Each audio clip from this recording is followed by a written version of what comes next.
This season is the year everything changes. The year an abandoned Highland farm is pushed to its limit.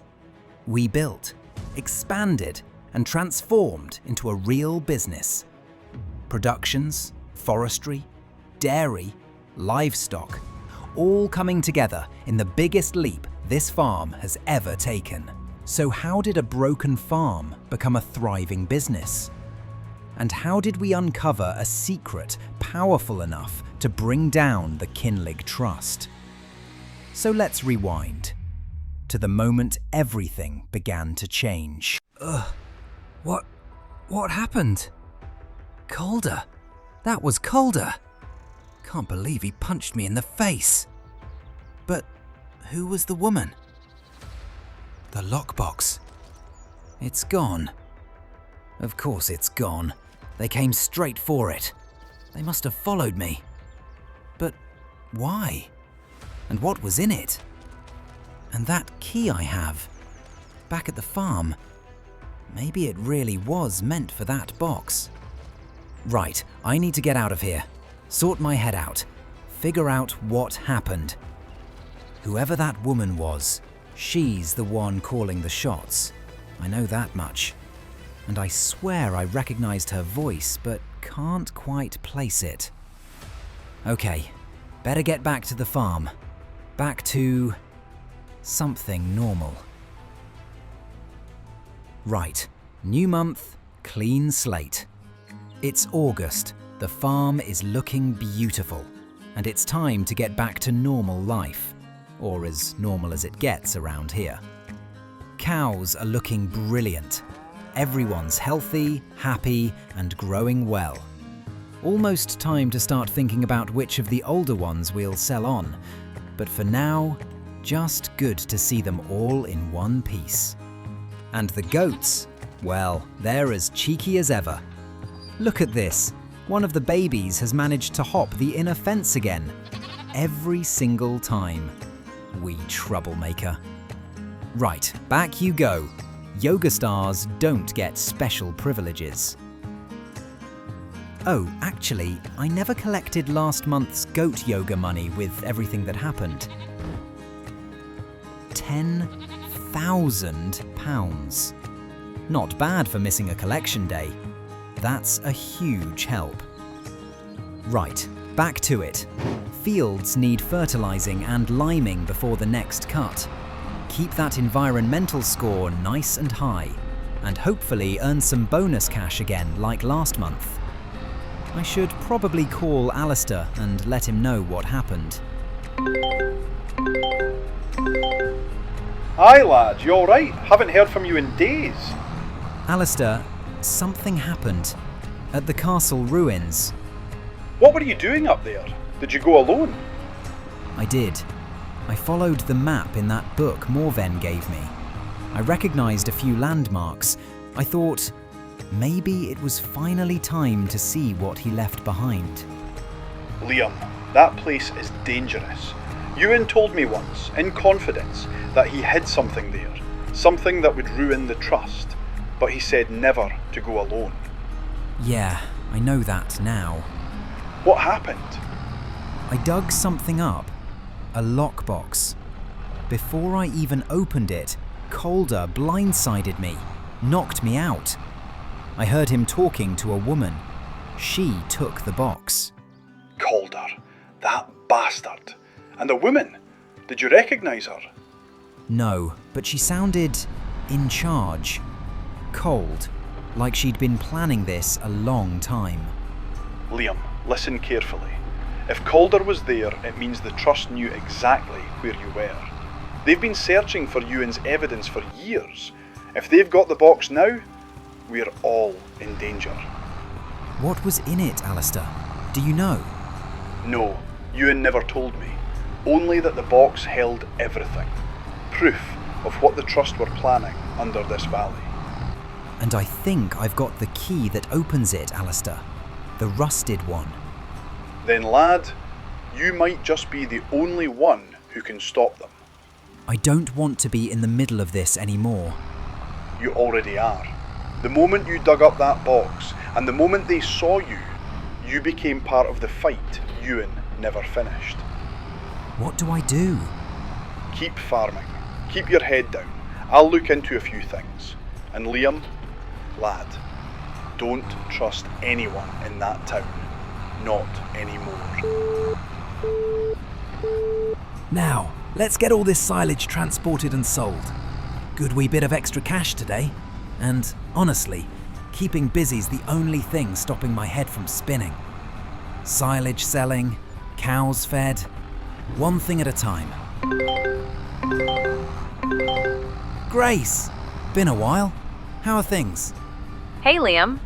Oh, same old chaos. I just thought I'd check in. A lot's been happening here. More than I can explain in a phone call. But I'm alright, just busy. Farm keeps me grounded. Well, maybe I should come see it someday. I've been thinking about Scotland a lot lately. Not right away, maybe a year or two, but I'm edging toward it. That'd be amazing. Honestly, Grace, having you here, with everything going on, it'd be good to have a friendly face around. You make it sound dramatic. It's complicated. I'll tell you everything properly when you're here, but the door's always open. You'd love Kinlaig. I'll keep thinking about it. And hey, just stay safe, all right? I'll do my best. Speak soon, Grace. Right, last job for the month. I finally caved and bought a set of security cameras, motion sensors, night vision, the full thing. Didn't want to go down the high-tech route, but after everything that's happened, yeah, this feels needed. At least now, if anyone shows up at the house, Calder, whoever that woman was, I'll have eyes on them. And that'll do for August. Big month, bigger headaches. But September's here now. New work, new goals, and hopefully a bit of peace. Let's see what the Highlands throw at us next.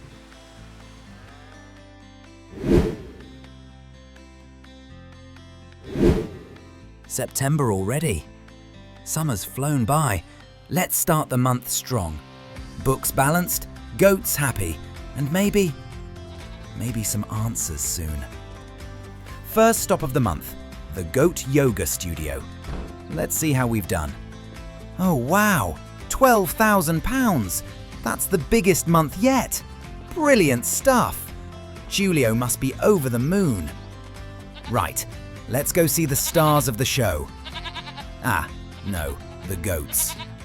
Completely full pen, 32 out of 32. Time to sell a few of the older ones, I reckon. Hey Fiona, it's Liam.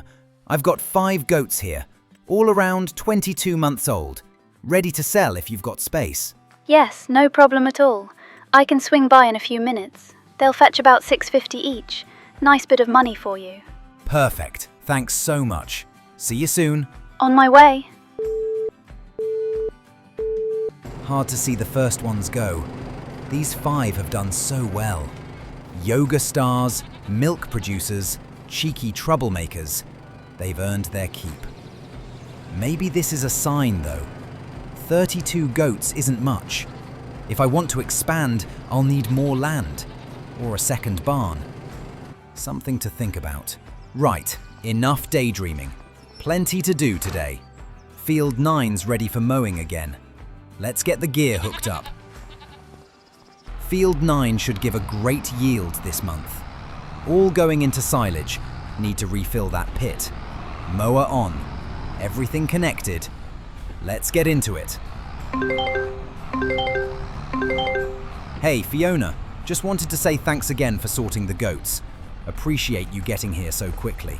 Of course. They were lovely wee things, and you've done a great job raising them. How are you holding up anyway? You sounded tired. Yeah, it's been a rough few weeks. Something happened up at the castle ruins, end of last month. Oh?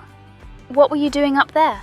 Following a lead, something connected to the farm, and, well, I was attacked. Someone took a lockbox I dug up. I heard a woman's voice before I blacked out. Sounded familiar.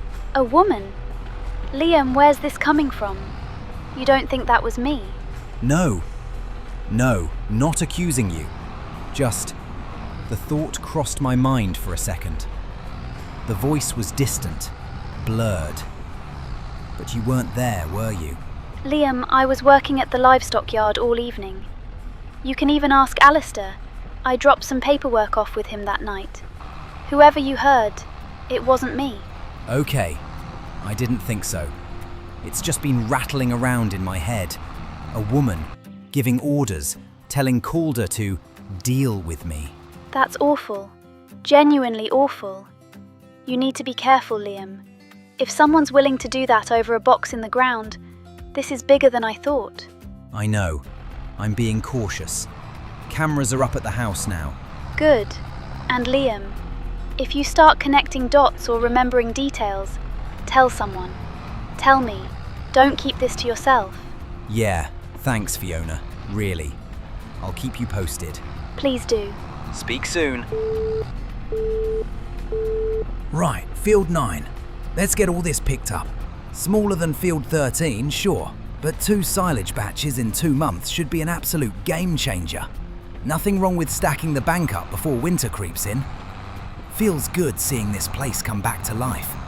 A couple of years ago, this field was basically weeds and disappointment. Now it's feeding the cows, feeding the goats, and feeding my wallet. Can't ask for much more, and honestly, it's nice to have something normal to focus on. Just me, the tractor, and a wagon full of grass.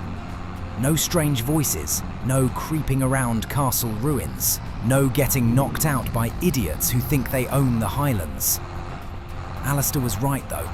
I shouldn't have gone alone. But the map was so clear, you know? It felt like the next piece of the puzzle. And that lockbox, whatever's inside, it has to mean something.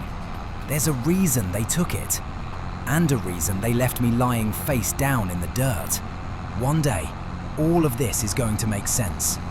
And when it does, whoever's behind it is going to wish they hadn't messed with me. Or this farm. Right, that's another wagon full. Let's get it into the pit. Lovely stuff. You know, every time I do this, I'm reminded how much easier life is now compared to the early days. Back then, it'd take me half a day just to mow and pick up one wee patch of grass. Now, we're bringing in proper loads.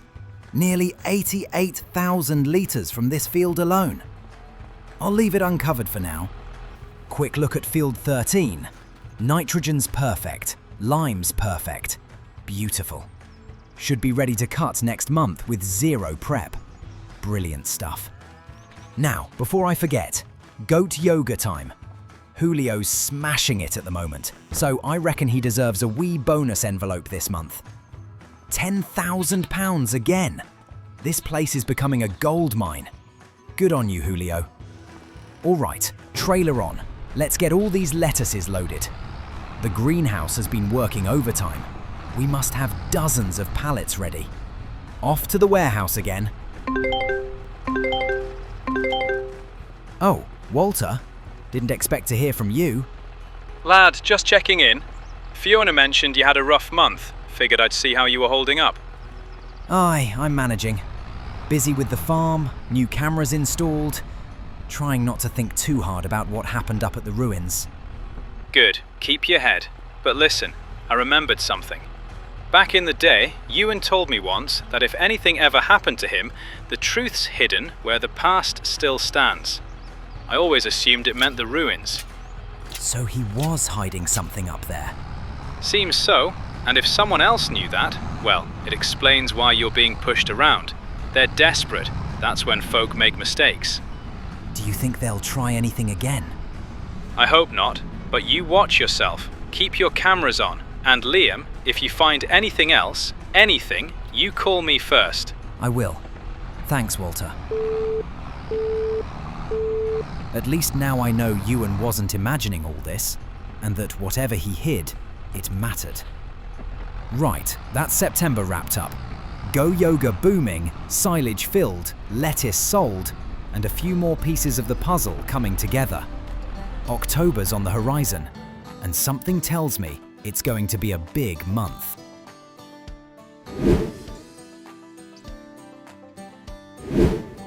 October is here in Kinlaig. Leaves are turning, air's getting colder, and it's shaping up to be a very busy month on the farm. Let's take a quick look at the cows. Oh wow, would you look at that?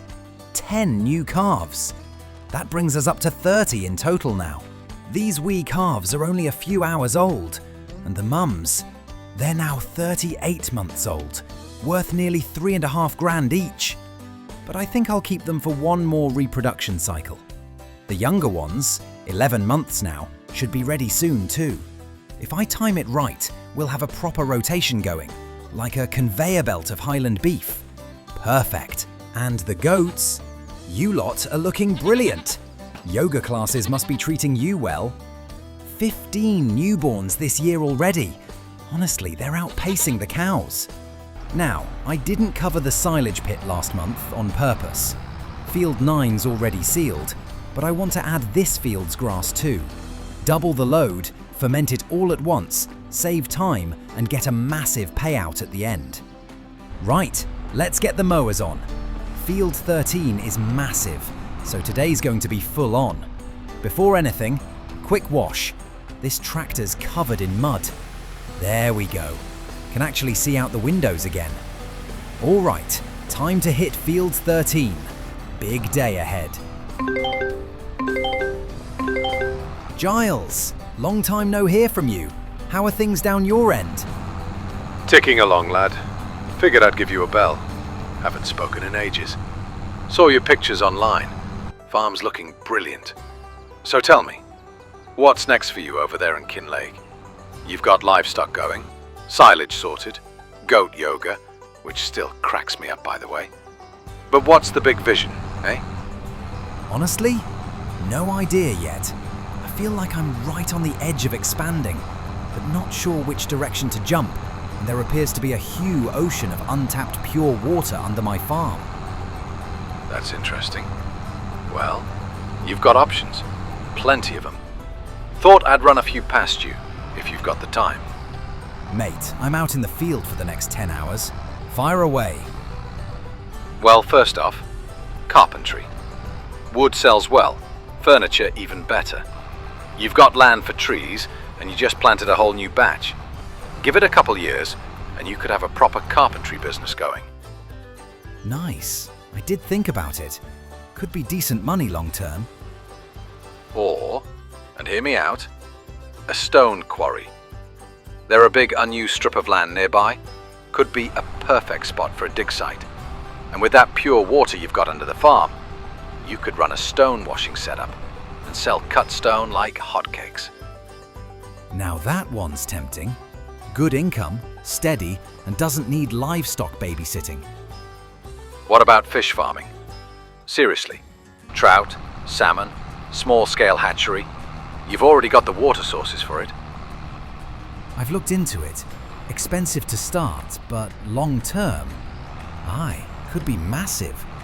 Fish feed, tanks, buildings, all adds up though. True, but Kinlaig's crying out for a local supplier. You'd have no competition. You've also got goat milk piling up. You could go dairy, produce cheese or butter. If you expanded the goat pens and doubled production, that'd pay itself back real quick. Was wondering about that. Goat's cheese seems popular with the tourists. A bakery's another one. Cakes, bread, tarts. But that requires flour, sugar, milk, eggs, the whole lot. Bit of a faff unless you want to go full crop farmer. And I've only got the machinery for grass, never mind fields of wheat. Ah, which brings us to the grain mill. Simple but effective, if you ever buy more land for row crops. What about expanding the goat yoga thing? Another pen, more space, maybe even a dedicated dairy attached. You've already proved the idea works. Space is my biggest problem. I'm full up unless I buy more land. Well, that's farming for you. Always one more purchase away from being broke again. Anyway, lad, I won't keep you. Just thought I'd throw some ideas in your ear while you're out working. Cheers, Giles. Good to catch up. And loads to think about now. Appreciate it. You're doing grand, Liam. Keep at it. Cheers, Giles. Talk again soon. That's the last of it. And perfect. Compacted to 100%. Field 9 and Field 13 all done. That feels brilliant. Right, cover going on. 251,000 litres. That is officially the most grass I've ever harvested in a single year. Cows are happy, goats are happy, yoga's booming. I still can't believe all this is mine.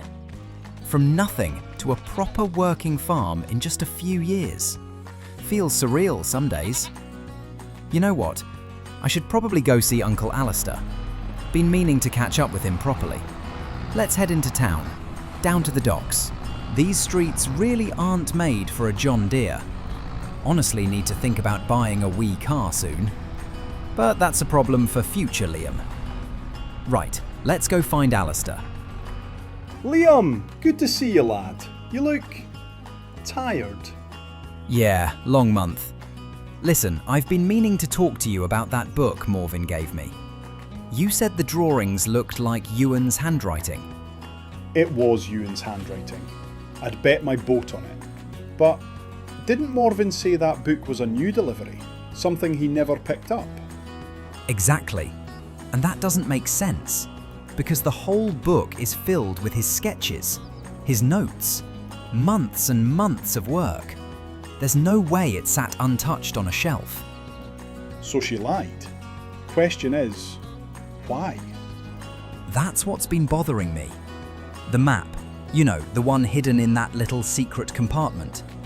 I only found it because the page was loose. I don't think she ever found it. And once she knew you had, she followed you. Aye, and the second I headed for the ruins, she must have been watching. Didn't get a good look at the map when I showed her, but it was enough for her to put the pieces together. And now she has the box. Aye, but she doesn't have the key. That's still at the farm. And unless she turns up with bolt cutters, that padlock isn't going anywhere. You think she'll come back? If she wants what's inside that box, absolutely. Good thing I set up those security cameras. She's not getting into that farmhouse without me knowing. Just be careful, lad. This isn't normal farm drama anymore. I know, and I'm not letting her catch me off guard again. Thanks, Alistair, really. I'll keep you updated. Keep your wits about you, lad. So Morvin lied. She used me to find the lockbox. And now she has it, but not the way to open it. And she's working with Calder. This is going to get worse before it gets better.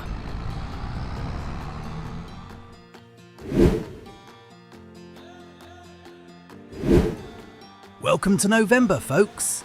And what a miserable start to the month. Rain hammering down, skies dark as ever, winter creeping in fast. Goats first? Ah, brilliant. You're completely out of food again. Last thing I need is animal control knocking on the door. Cows are looking fine though. Plenty of feed left in their trough. Right, goats first, before they start yelling at me. Let's hitch up the forage wagon. Good thing I remembered, the bulk haul is full of hay from earlier in the year. 17,000 litres or so. Right, door open. God, look at that sky. Soaked already. But the hay's all dry, thank goodness. This is gonna be awkward to collect. Tight corners everywhere. But we'll get it loaded in. All right, that's a full load. Let's pull her out. Door shut. Don't want any of this rain blowing in and ruining the hay I've got left. Back it in nice and slow. There we go. Goats topped up completely. Perfect. And I'll use the leftovers to top up the cows while I'm here. Look at them. straight into the feed like they haven't eaten in days. I swear these animals could win awards for dramatic performance. Good job I checked when I did. Another hour and they'd have staged a full-blown protest in this rain. Trailer away for now. Let's have a wee look round the back. Ah, plenty of lettuce crates ready to go. Since there's no field work this month, perfect time to sell the lot. Let's grab the small trailer, pull it round, and start loading these up. And once that's done, we'll get that 250,000 litres of silage sold as well. Good chunk of income coming in today. Julio, just the lad I wanted to talk to. How's everything going at the studio? Brilliant, Liam. The sessions are full almost every weekend, and the weekday classes are picking up. The tourists absolutely adore the goats, especially the little ones. Nice, I've noticed. I wanted to catch up properly. You've been doing fantastic work. The feedback's unreal. And honestly, the farm wouldn't be the same without the yoga now. Well, that's quite the compliment. But I love it, Liam. I really do. I never imagined I'd end up teaching yoga with goats in the Highlands, but here we are. Actually, I wanted to give you a bit of good news. I'm bumping up your wage starting this month. You've earned it, mate. Are you serious? Liam, thank you. That means a lot. With how expensive everything's getting, that's massive. You deserve it. And I've been thinking. The pen's full now. I'm considering expanding. Maybe a second goat barn. Maybe a bigger outdoor area. What do you think? Oh, absolutely. You've got demand for it, no question. If you build a second pen or an outdoor terrace area, we could run simultaneous sessions. Once winter's over, you'd have people queuing up. Well, that settles it. It'll be a springtime project. Right, Julio. I'll let you get back to it. Thanks again for everything. You too, Liam. Thank you. Right, that'll sell nicely. But before the month ends, I really want both fields prepped for winter. Field 9 and Field 13 both need another layer of fertilizer and a fresh spread of lime to keep those environmental scores up. The more efficient the fields are, the more money we make next season. Margaret, everything all right? Oh yes, Liam, I'm fine. I've been thinking a lot lately. Alistair told me you'd found something at the castle ruins. Aye, I did. A lockbox. Didn't get a chance to open it before someone stole it. Someone stole it? Oh, Liam. Was it the same man? Calder? Yeah, and someone else with him. A woman. Didn't see her face, but I've been putting pieces together. Margaret, I think it was Morvin. She lied to me. About the book. No friggin' way. You knew something? No, not exactly. But Euan never trusted her. He always said she was too curious about the farm, always asking about our water usage, our land deeds, our history. He kept notes in that book of his, drawings, everything he learned about the spring beneath the farm. If she ever got her hands on it, well, I shudder to think. She claimed it was a delivery he never collected. But the whole book is filled with his work. Months of it. Years, maybe. She must have taken it after he vanished. And if that's true, then she's part of this, Liam. Whatever happened to Euan, she knows more than she ever let on. She followed me to the ruins, and she took that lockbox. Whatever's inside it must be important. But she doesn't have the key. I do. Then be careful. She'll come for it. If she went after Euan, she'll go after you too. Aye, that's why I put cameras up. I'm not letting anyone sneak into that house again. Liam, if you find anything else, please tell me. I need to know what really happened to my husband. I promise. I'll keep digging, one way or another. Good luck, Liam. And thank you. Right, got the lime. Big heavy bags loaded on the front forks. Spreader on the back.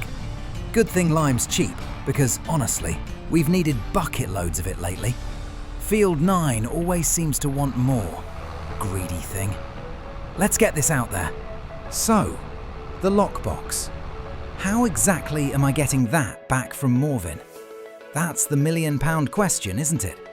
I mean, what are my options, realistically? Option 1. Break into the bookstore in the middle of the night. But let's be honest, I'd probably trip over a display stand of romance novels and knock myself out before I even reached the back room. Option 2. Confront her during the day. Walk in, slam my hands on that old counter and go, "Right, Morven, hand it over." But knowing my luck, she'd smile sweetly, offer me a bookmark and gaslight me into buying 3 more books before I remember why I went in there. Option 3. Call the police. "Hello, officers. Someone stole my mysterious box from a castle ruin." They'd think I'd lost the plot. And honestly, until I know what's inside that box, I don't want too many people involved. Not yet. And let's talk about the key. That rusted key I found in Euan's workshop. Same style, same era, same size. It has to be the key to that padlock. It's too perfect to be coincidence. Euan hid the key, Morven stole the box, and I'm stuck in the middle. And Morven, turning out to be the mastermind behind an underground water theft operation? You honestly couldn't write this stuff. If I pitched this as a TV show, they'd tell me to tone it down. Right, that's the fields done. Fog rolling in now. Proper November atmosphere. Cold, damp, and not a soul in sight. Winter's settling in, the farm's ready, the fields are perfect. And the situation with Morven and that lockbox? Well, that's something I'll have to face sooner than I'd like. One last stop before we wrap up the month. The Goat Yoga Studio. Julio's been smashing it, and with his new wage and bonus, income's a little less this time. £8,000 this month. Still brilliant. Honestly, he earns every penny. And that's November done. Bring on the winter.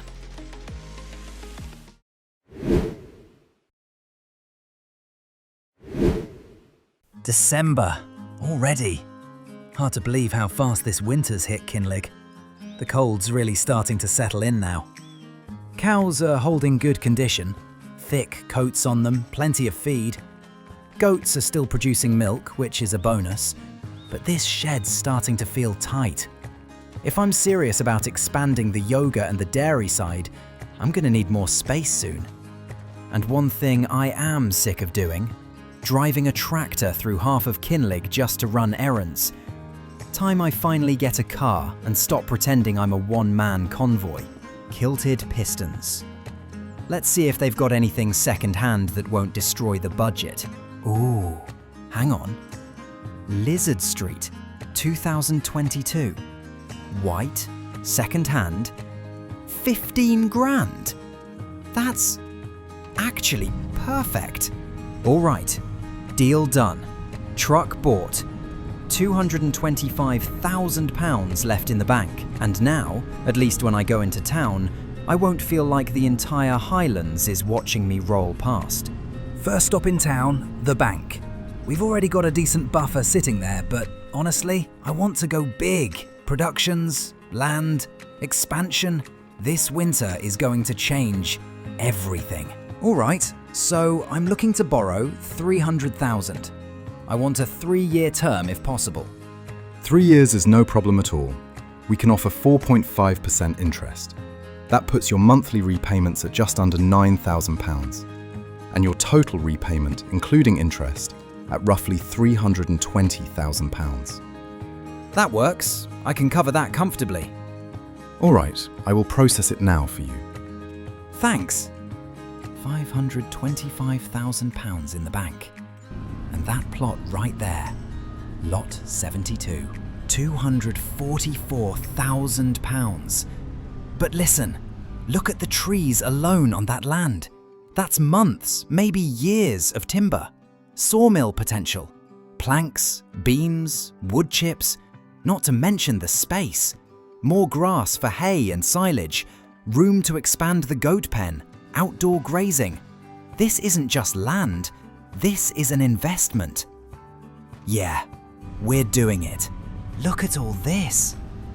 All these trees. Every single one of these is future income. And this open grass here, perfect for silage production. I could run 2 full harvest cycles a year from this alone. Goat expansion, cattle feed security, timber production, everything ties together. This changes the scale of this farm. And yeah, I know what everyone's thinking. Why haven't I called the police yet? I did, after the house break-in.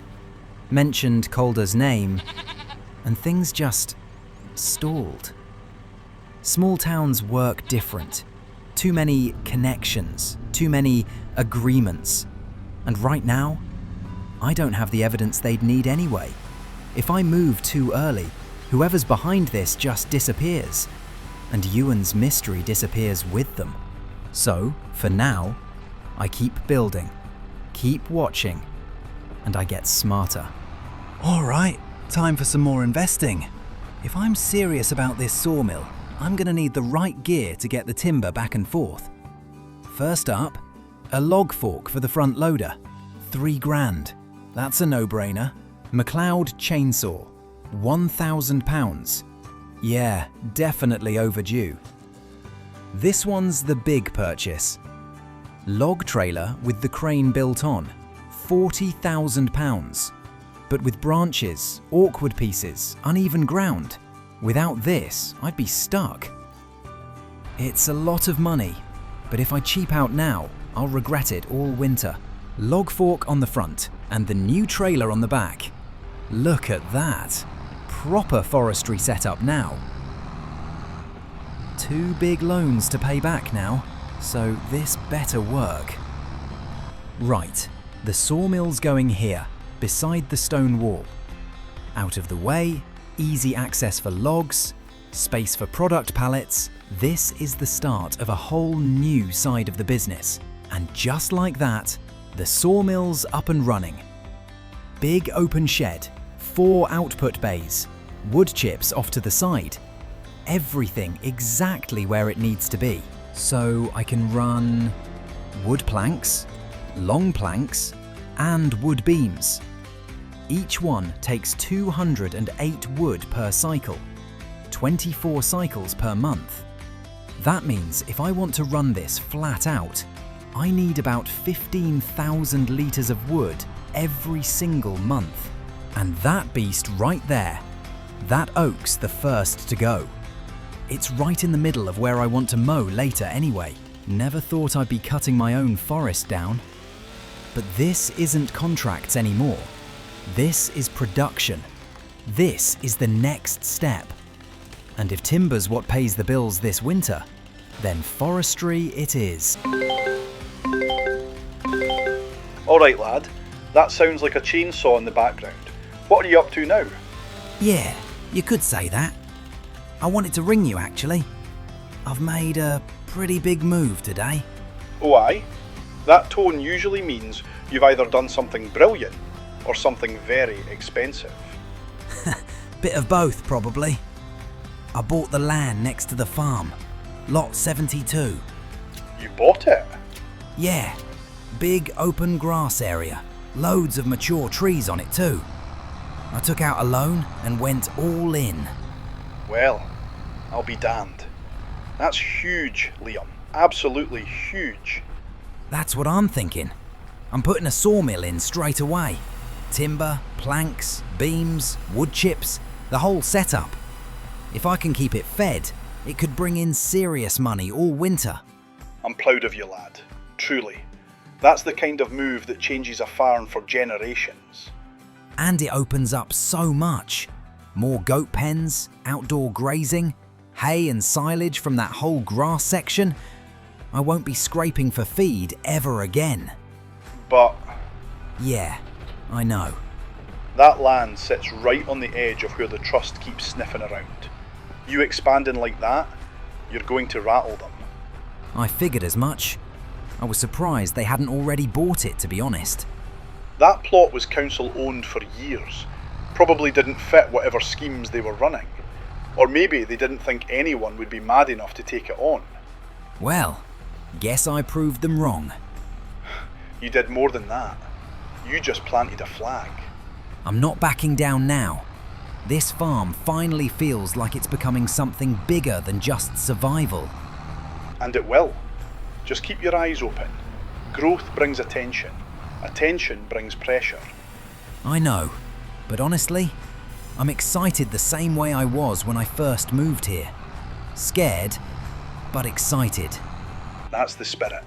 You've got trees to cut, planks to sell, goats to expand, grass to harvest. You won't even have time to sleep at this rate.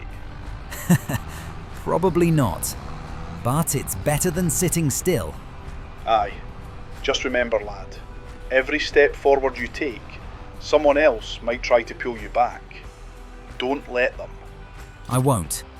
Thanks, Alistair. Means a lot. Anytime. And Liam, Yeah? I'm proud of what you've built here. Whatever's coming, you're ready for it. I hope you're right. All right, moment of truth. There we go.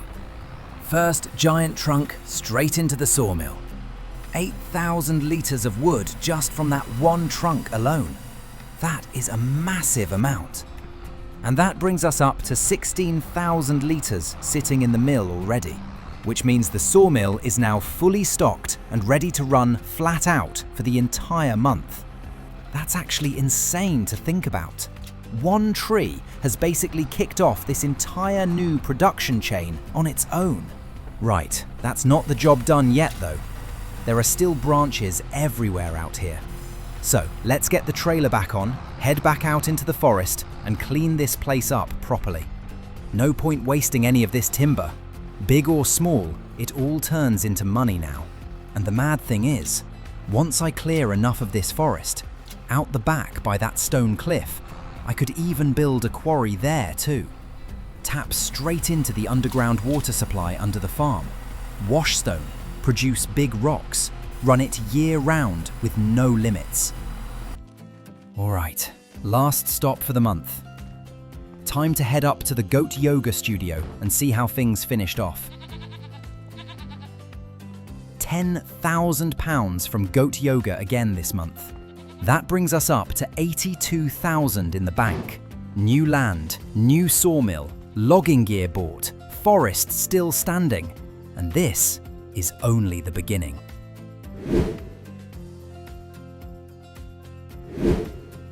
New year. January already.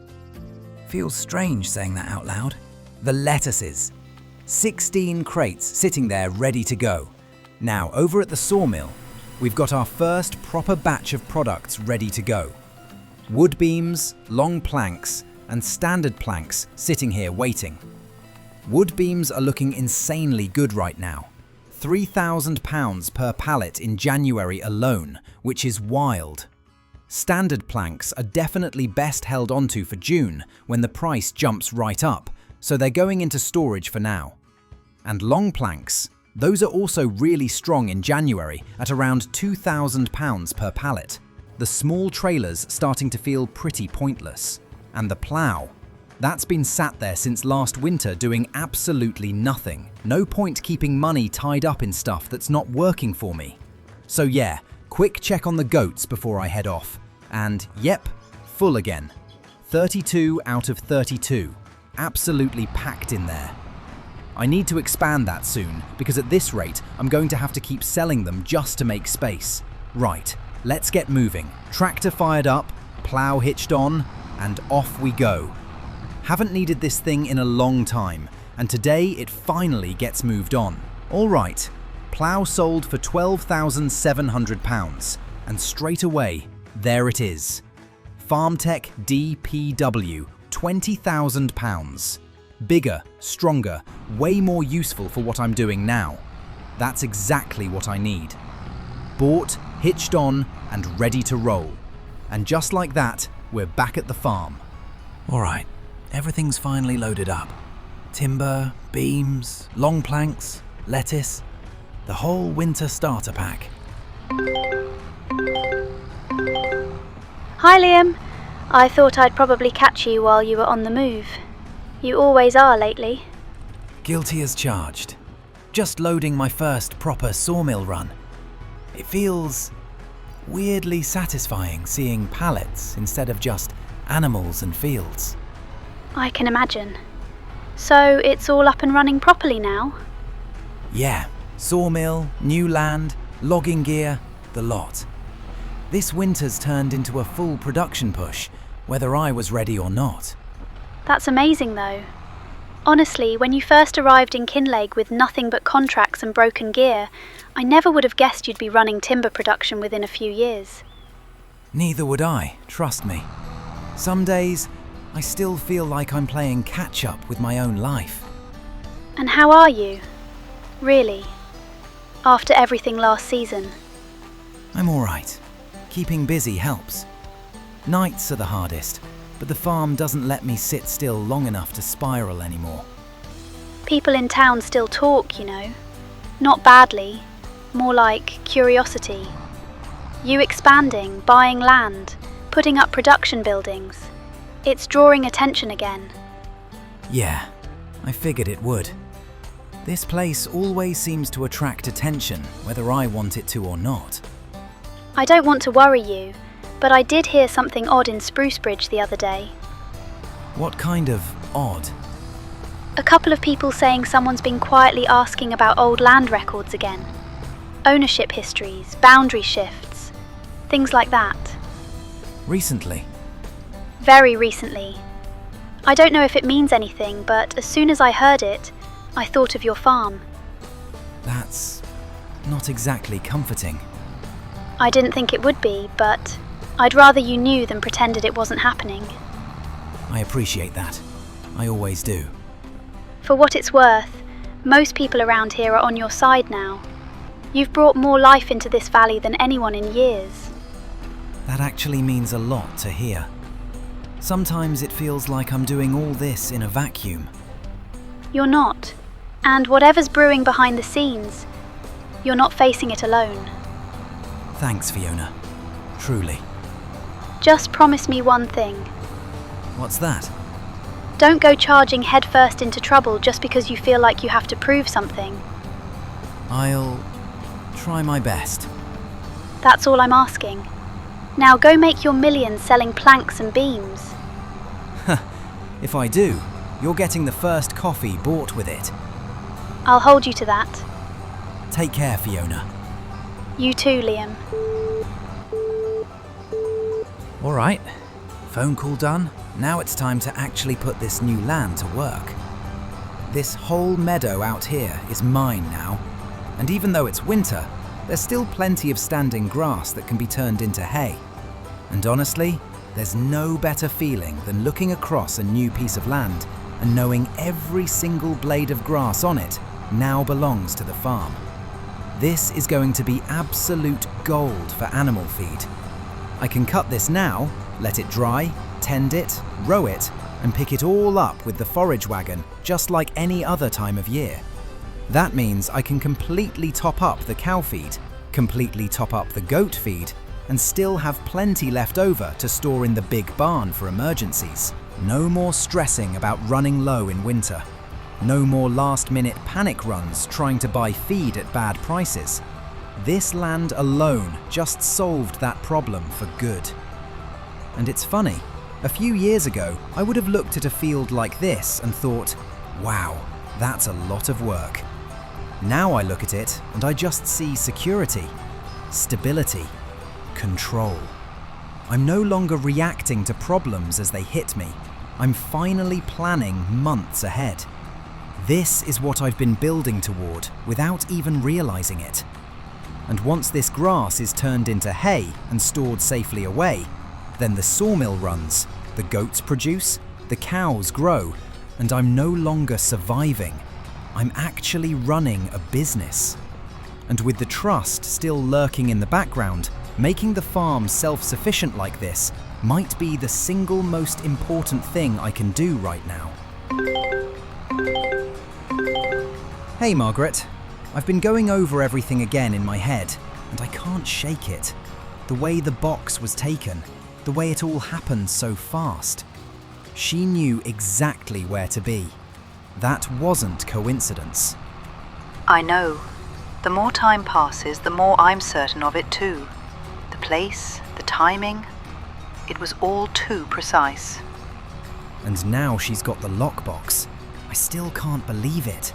I've got the key, the only thing that might open it, but that doesn't help if the box is sitting in her hands.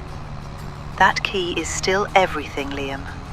If she hasn't broken it open yet, and I honestly don't think she has, then she's stuck without it.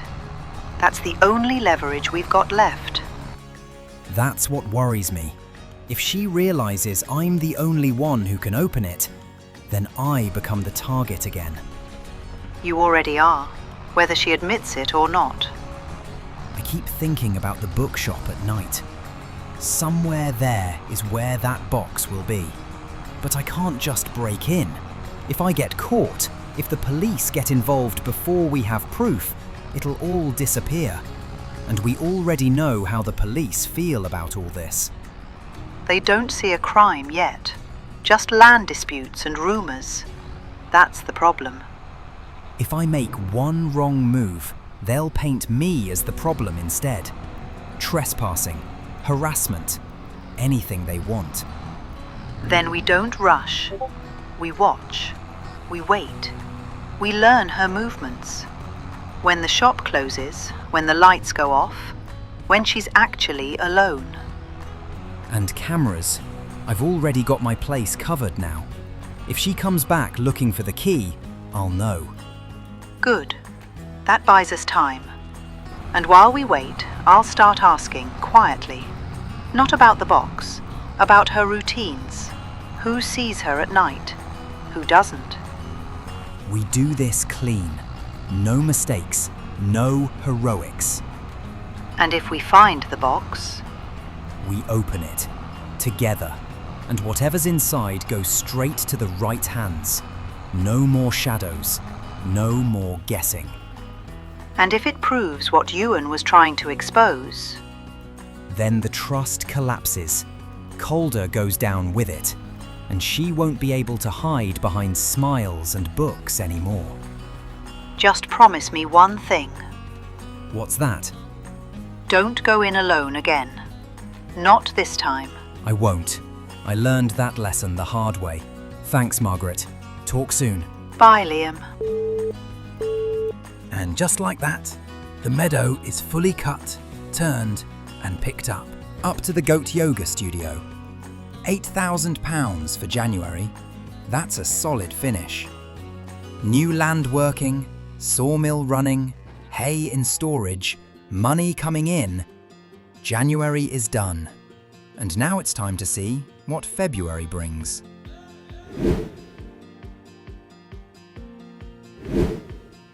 February hits hard straight away with the reality of these loans. 20,000 gone every month now, like clockwork.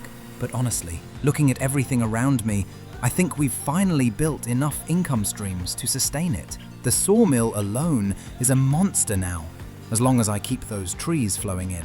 There's one quick quality of life change I want to make first, though. So a clean asphalt loading area goes down right here. Flat, wide, and perfect for trailers.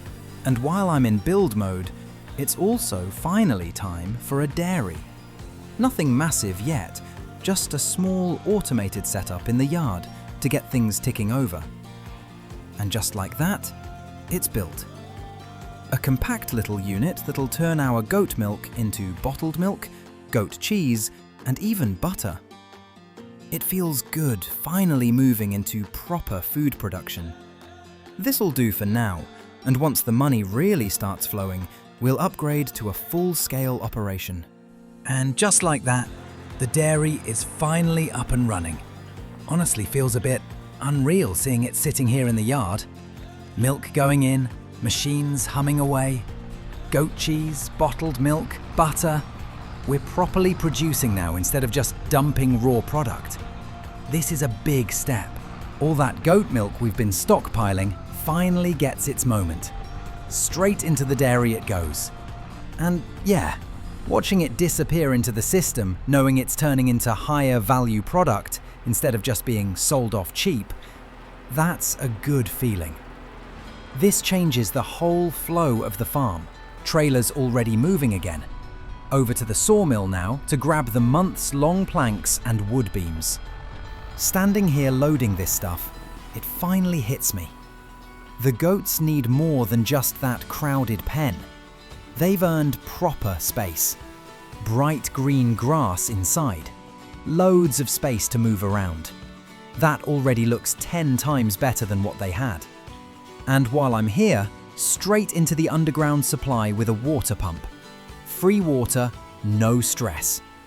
Hay's already sorted. That's the goats officially upgraded. Last job for today, and it's a big one.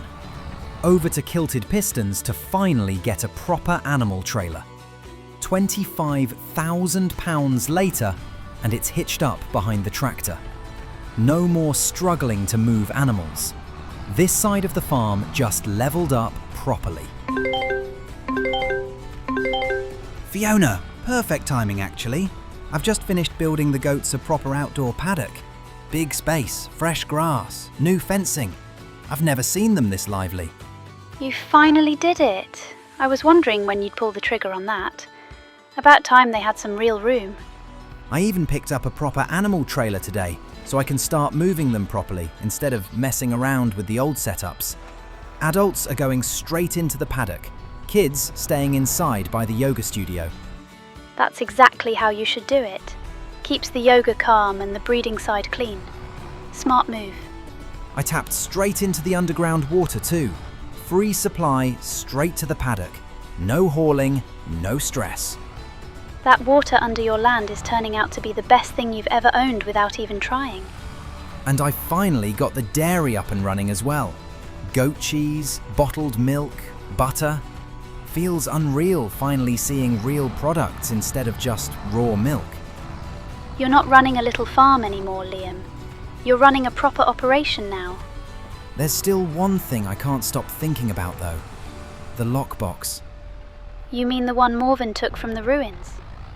Yeah, the only key that might open it is still back at my house. Whatever's inside that box scared her enough to send Calder after me. That box is the whole reason Euan vanished. I can feel it. If she's gone to that length just to take it off you, then it's definitely not empty. That box is dangerous to the wrong people. I don't know how to get it back though. I can't exactly walk into her bookstore and demand it. And sneaking in at night? One slip and I'm the one getting arrested. You'd need timing. Witnesses. Something that keeps your hands clean. Because if you go in blind, she'll twist it against you. That's what scares me. She's always 5 steps ahead. And I don't even know if she's already cracked it open. If she hasn't got the right key, she won't touch it. Those old padlocks were made to survive wars, not bolt cutters. Ever since the ruins, I felt like I'm being watched. Like every move I make is being monitored. That's not paranoia, Liam. That's instinct. And your instincts have been right every step of the way with this mess. I've built too much here now to lose it. This farm, the animals, the people around me. I'm not walking away from it, no matter what they throw at me. You won't be facing it alone either. Whatever that box holds, we'll get it back, the right way. Thanks, Fiona. I mean that. I'll lie low for now, but I'm not letting this go. February's nearly done, and I'm back out here in the new forest again. First tree of the day down. Look at the size of that thing. Straight onto the winch, nice and tight, and we'll drag this beast back to the sawmill one by one. Feels strange doing forestry as my own production now instead of contracts, but I can already feel how much money this is going to bring in. And there we go, back at the sawmill. Every single one of these trees is pure profit once it hits production. Beams, long planks, standard planks. Every pallet that drops out of here is paying into those big loans every month. And honestly, seeing it all flow through like this, it finally feels like a proper operation. Winch off, straight into the processor, and just like that, nearly 10,000 litres of wood added in one go. That alone could keep the sawmill ticking for weeks. Unreal. Back into the forest again. More trees to cut, more wood to feed the beast. And that's February just about wrapped up. Sawmill fed, forestry in full swing, goats upgraded, dairy producing, paddocks built, loans rolling, and the farm somehow still growing through the dead of winter. Easily the most productive winter I've ever had here in Kinlaig. March is next. Spring's not far off now. Grass will be coming back. Animals will be booming again. And whatever comes next with Morvin and that lockbox, I'm ready for it.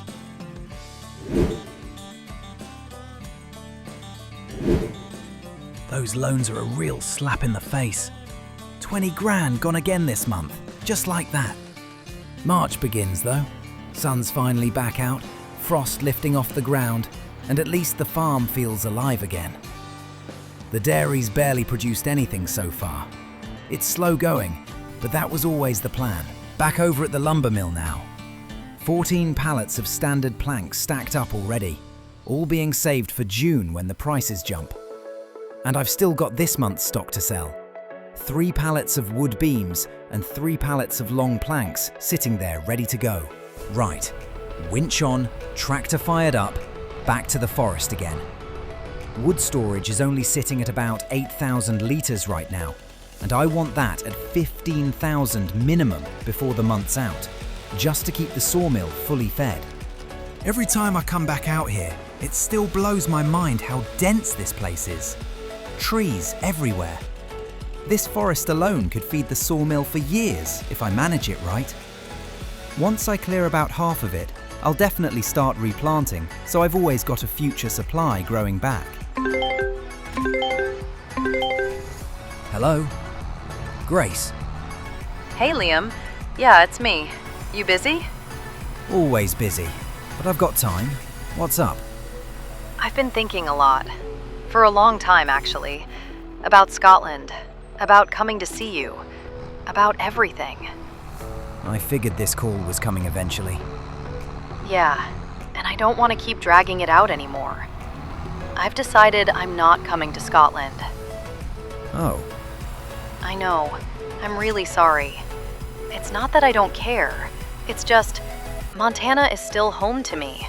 The farm, the land, the people. Even with Godric the way he is, this is still my life. I get it. I was hoping, but I get it. I want to keep working here. Keep things going whether he wakes up or not. I can't leave it behind.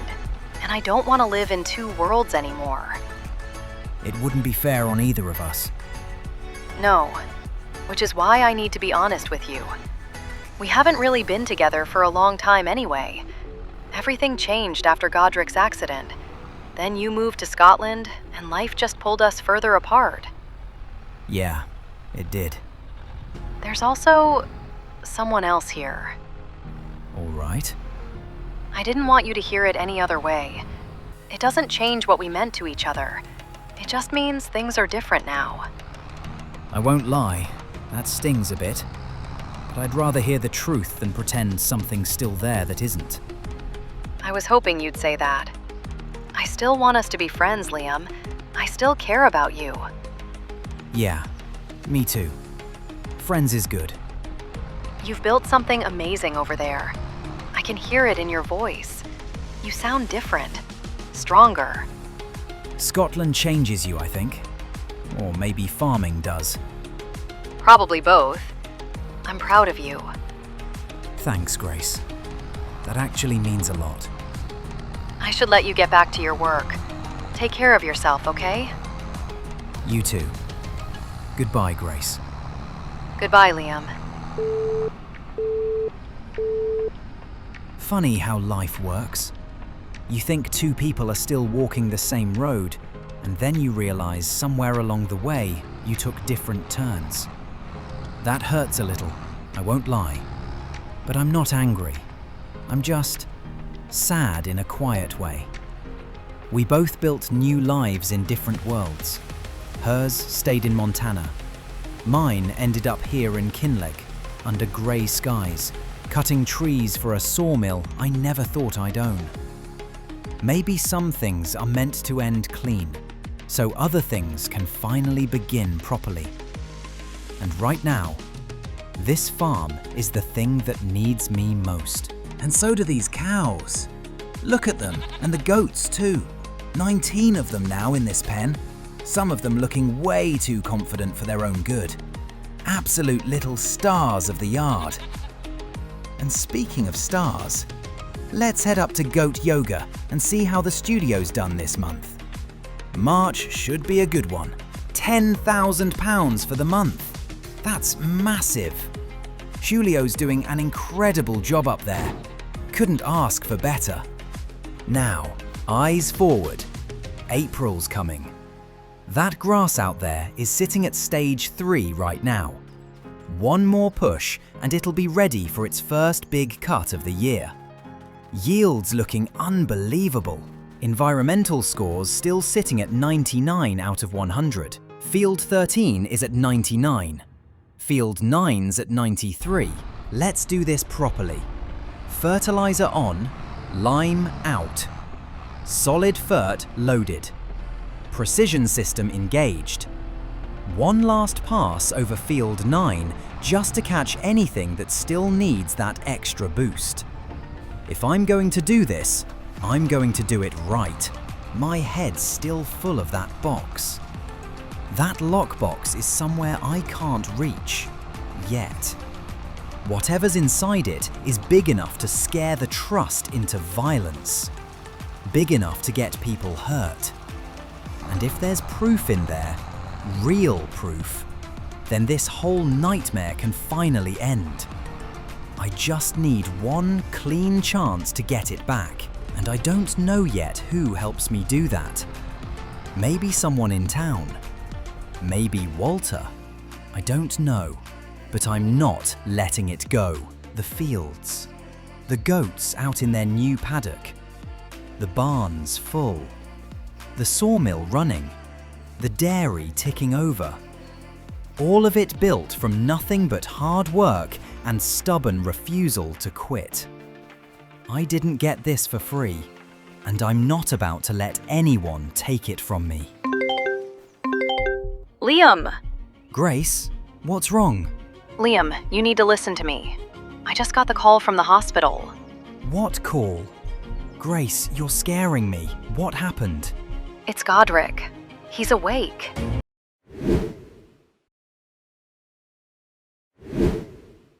April in Kinlaig. Sun breaking through the clouds, grass waking up again, and the first proper fieldwork of the year kicking off. Feels good to get back into the rhythm. Field 13's ready for its first cut.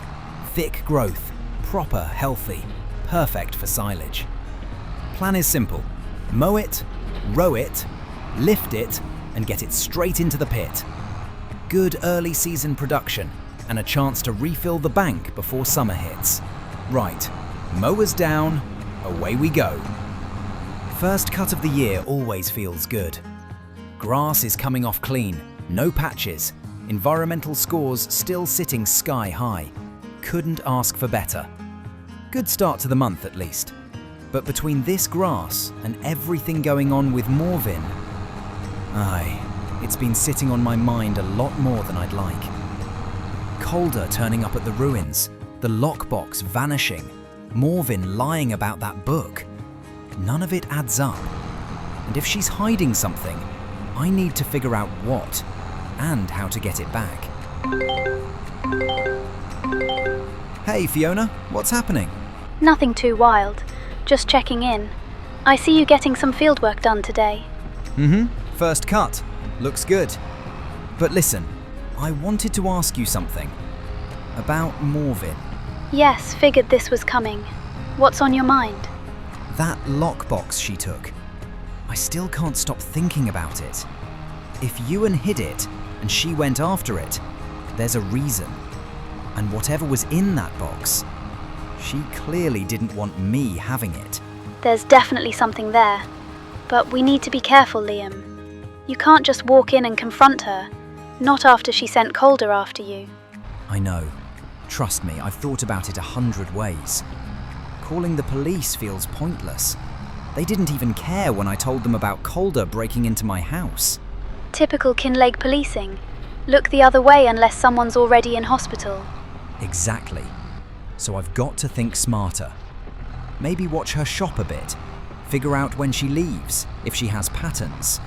If we know her schedule, then maybe... Maybe you could slip in and see if the lockbox is there. Aye, something like that. I'm not proud of the idea, but if she's hiding evidence, and if Euan trusted me enough to leave clues, then I don't see another way. You're not doing anything mad today, are you? No, just planning. Nothing happens until I've spoken to Walter and Margaret too. And maybe Alistair. They all know more about this trust madness than I do. Well, whatever you decide, you're not doing it alone. We will get through this together. Promise. And thanks, Fiona. Really. Any time, Liam. Now get that grass sorted. I'll talk to you soon. Right, back to it. She's right though. This can't go on forever. If Morvin's mixed up in something bigger, and if Calder's just her muscle, then I need to be smart. Watch, wait, gather info. Rushing in won't do anything but get me knocked out again. This job takes forever with this forage wagon, but the pit's going to fill up nicely. Should be close to 200,000 litres once everything's rowed and lifted from both fields. Enough to keep the farm going strong into summer. And honestly, the stronger the farm is, the easier it'll be to focus on this trust nonsense without everything collapsing behind me. I'll talk to Walter soon. Then Margaret. Between the lot of us, maybe we can find a safe way to figure out what Morvin's really hiding. Because if she's keeping Euan's belongings, or worse, then we need to know. Well, that's field 13 done.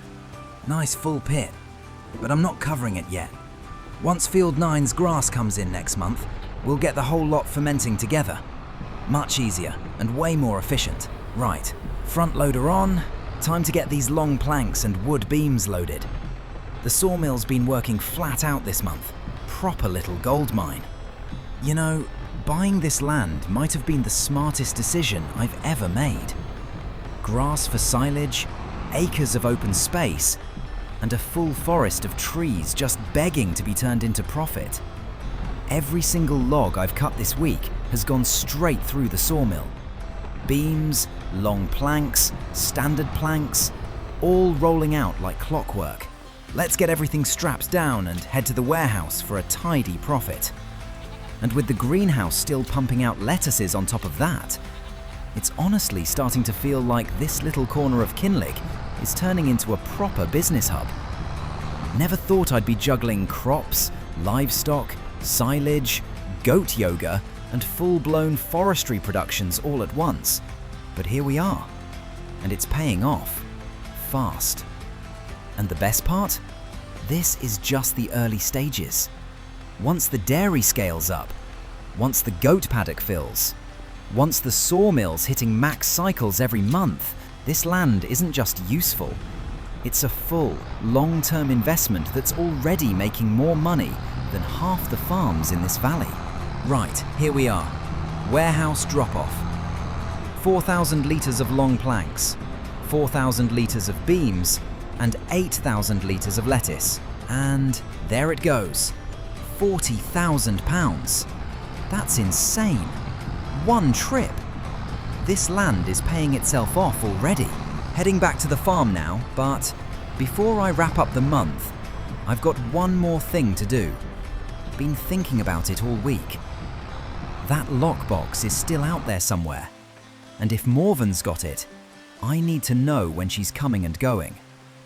I've got spare security cameras from when I set up the system at home. Small, wireless, motion-triggered. Perfect for, let's just call it, monitoring. I'm taking a little detour to the bookshop tonight. Nothing risky, nothing mad. Just putting a camera up somewhere out of sight. If I can learn her routine, it might finally give me a chance to get that lockbox back. All right, here we are. Dark as anything tonight. Perfect. I'll park just down the road. Keep the engine quiet. No lights. Crossing the street now. Slow and steady. There. That wall beside the shop. Shadowed. No footpath lighting. Perfect. Camera goes up. Quick strap. Angle it toward the door. Done. Right. Back across the road. No one around. Good. And that's April wrapped. Grass cut, production's booming, money rolling in, and now, a watchful eye on Morven's shop. Let's see what next month brings.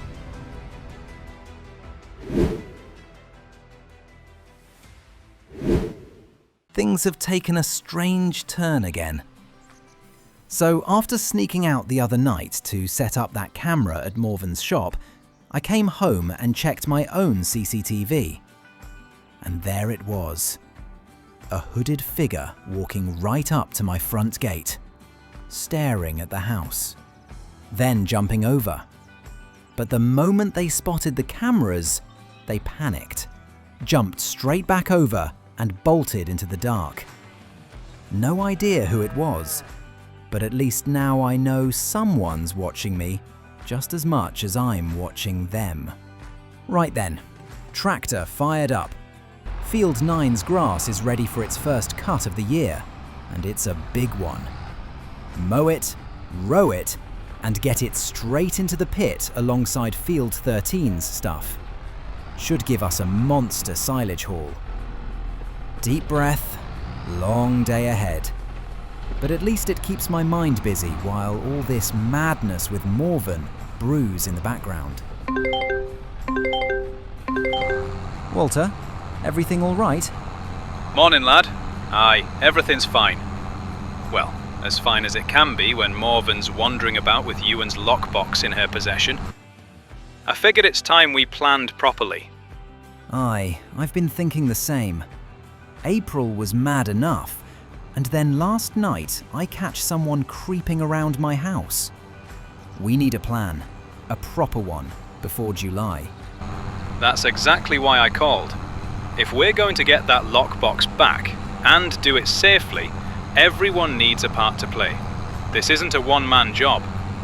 Agreed. Who do we bring in first? Fiona.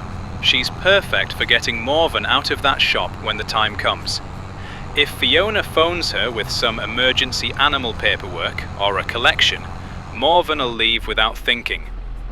Aye, Fiona will help in a heartbeat. She hates the trust as much as the rest of us.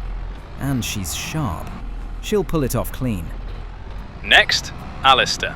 He's old school and patient. Let him be the one monitoring your camera feed at the bookshop. He can watch her comings and goings, write down the patterns. And once we know when she's out each day, we'll know exactly when to strike. Alistair will love that, actually. A proper job, Something to get his teeth into.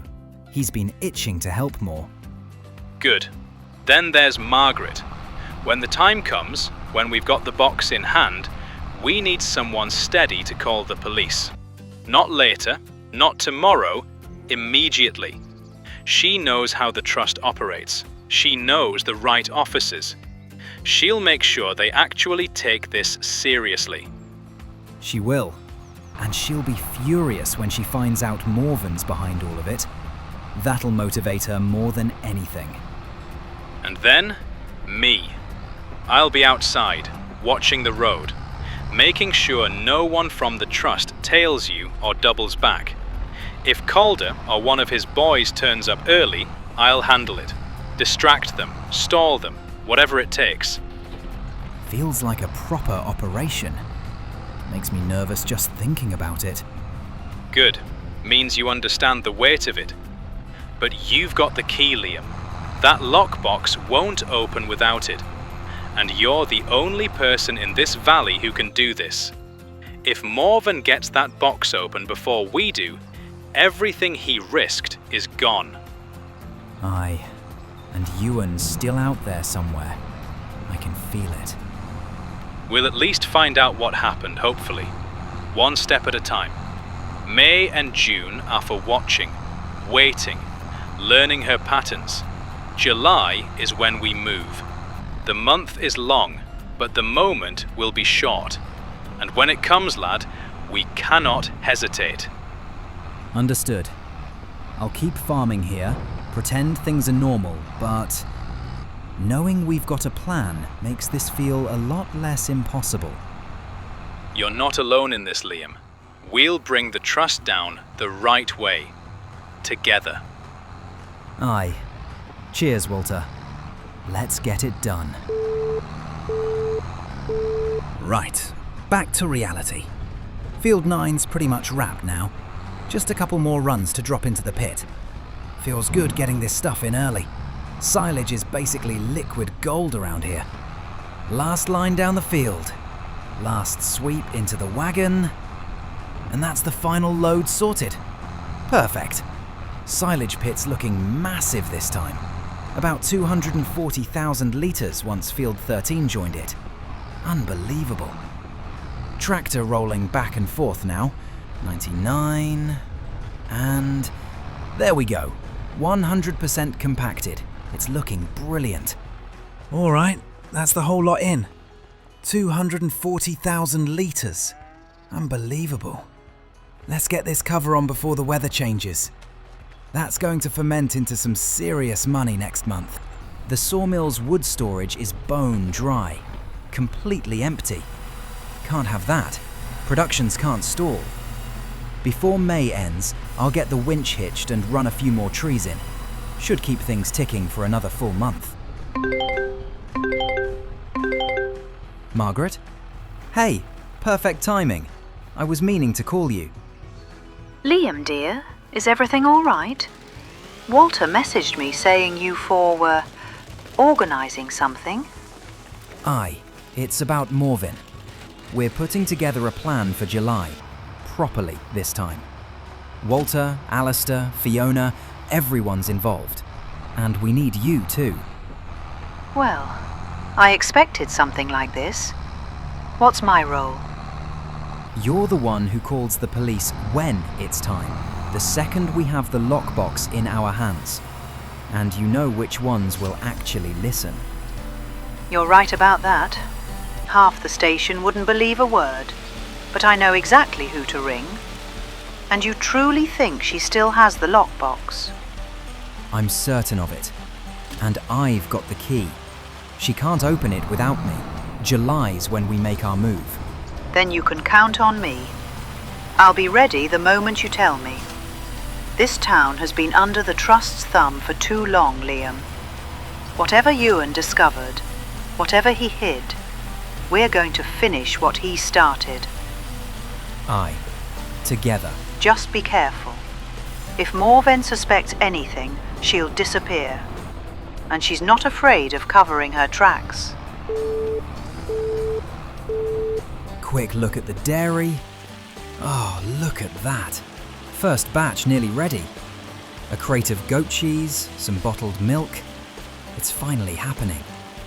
Took long enough, but we're getting there. And the goats. Bless them, look at them out there. So much room now. Proper space to roam, graze, play about. Right, nearly forgot. I didn't collect April's goat yoga money. Or May's. So let's fix that. £16,000 waiting for me. Not bad at all. Julio's smashing it. That's May wrapped. Silage piled sky high. Sawmill stocked again.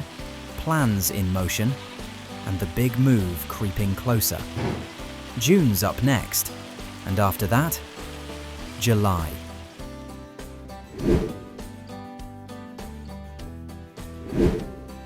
June already.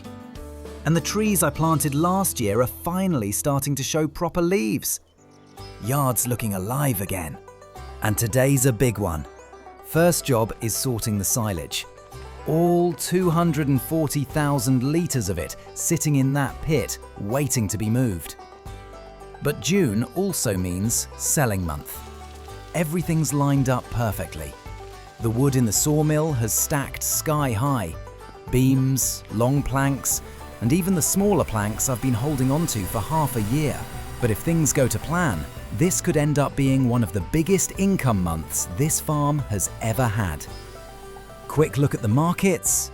Perfect. June and July are the peak for planks. £1,400 per pallet. And with the stacks I've got waiting, this is going to be huge. Couldn't have timed it better. Right then, before we haul half the Highlands across the map, this tractor needs a proper wash.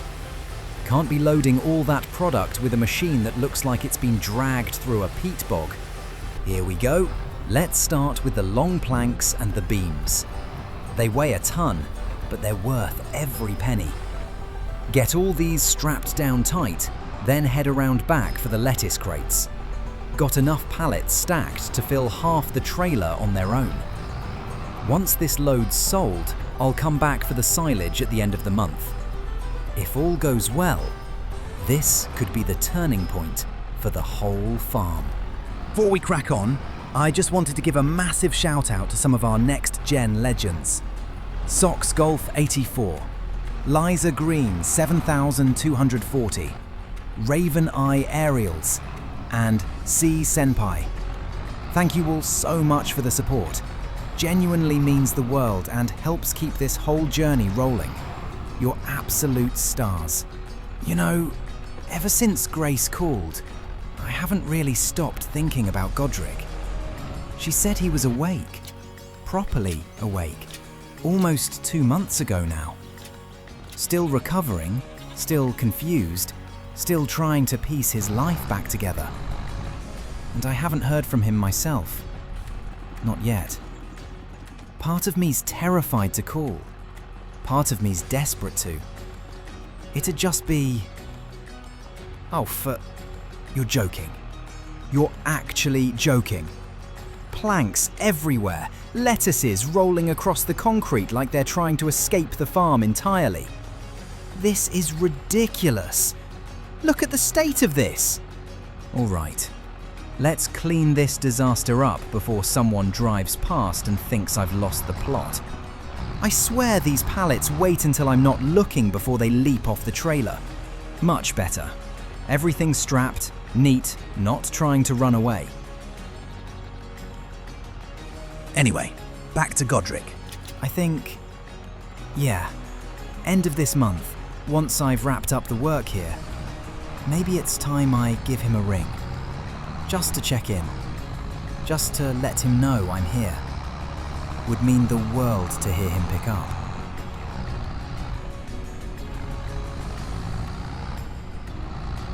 Right, moment of truth.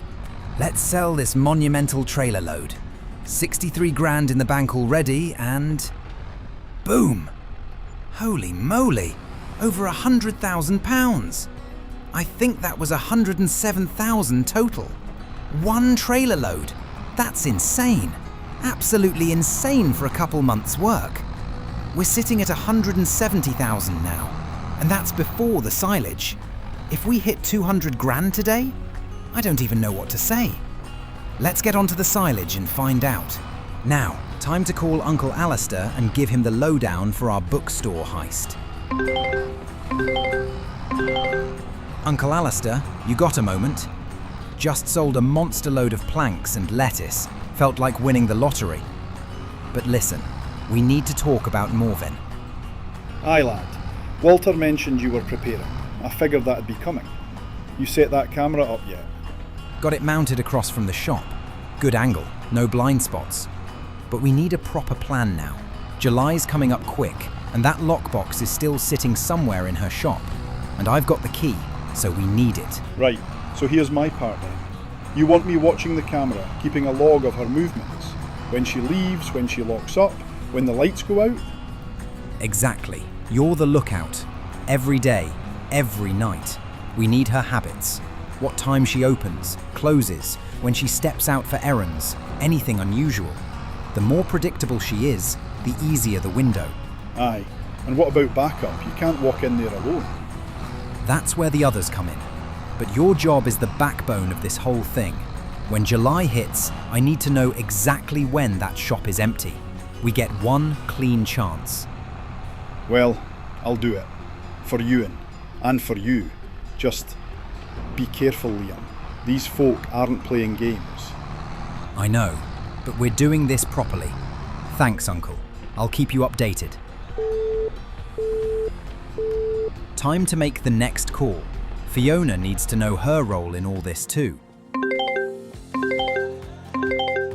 Hey Fiona, you free? I need to run something pretty serious past you. Yes, of course. What's going on? You sound tense. It's Morven. We're planning something. Walter, Margaret, Alistair and me. The lockbox is still in her shop. I'm almost certain of it, and we're organising a way to get it back. You're actually doing it then? All right, what do you need from me? A distraction. When the time comes, probably July, we need her out of the shop for a while. Long enough for me to get in, grab the box, and get out clean. So you want me to arrange something? Pickup gone wrong, paperwork at the livestock market, maybe a fake emergency at the goat pen, something she'd have to attend to. Exactly. Something believable, something she can't ignore. Alistair will monitor her schedule. Margaret's ready to call the police if things go sideways. Walter's coordinating everything. And I'm the lure, the one that gets her away from the shop. Yeah, it won't be dangerous. You won't be near the shop. We just need her gone for the window. Without your part, none of this works. All right then, for Euan, for the farm, for Kinlaig. I'll start thinking now, something natural that won't draw suspicion. Thank you, Fiona. I'll keep you posted. You know what? I'm going to try ringing Godric. Grace said he's awake now. Maybe he's well enough to pick up.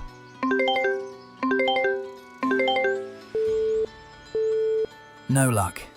That's all right, mate. Take your time. Heal up. I'll try again another day. Right, that's June wrapped. July's coming, and everything's about to change.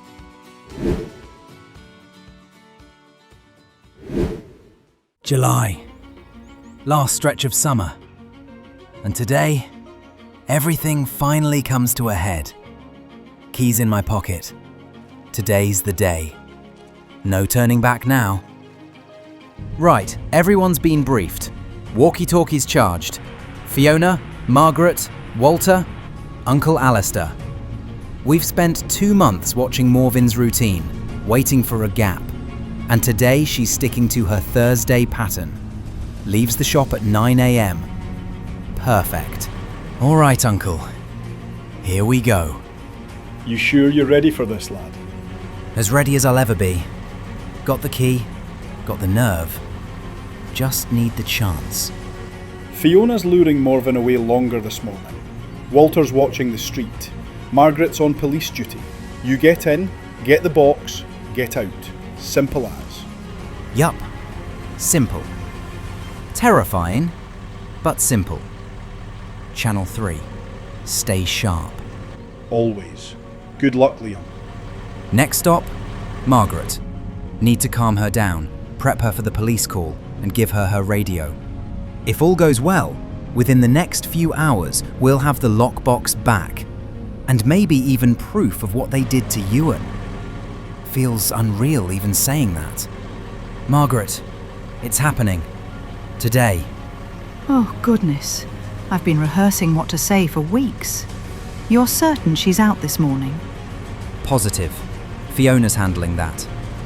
Here, your radio. Channel 3. We'll all stay linked. Walter, Alistair, Fiona, you all hear me? Aye, loud and clear. Ready at my post. Just arrived at the dealership. She'll be here any minute. Right then. I'll call the police the moment you find something, Liam. Okay. Deep breath. This is it. Whole town's been waiting years for answers, and we're minutes away from blowing it wide open. Key's still here. Hands are shaking already. Let's finish what Euan started. Parked. Hidden. She won't see the truck here. Now the walk. Street clear, no foot traffic. You're good to approach. Copy that. I'm turning the corner now. She's just arrived here, browsing the cattle feed aisle. You've got maybe 15 minutes? Maybe less. Plenty. Just keep her there. Lad, whatever you find in there, stay calm. No promises. Walter, you're still clear? Clear, no movement. Do it now before someone walks past. She's still here. I asked her about goat supplements. She's lecturing me. Just go, Liam. Right. Here we go. Right. Where are you? Come on. Wait. There. That's it. Unbelievable. She didn't even hide it properly.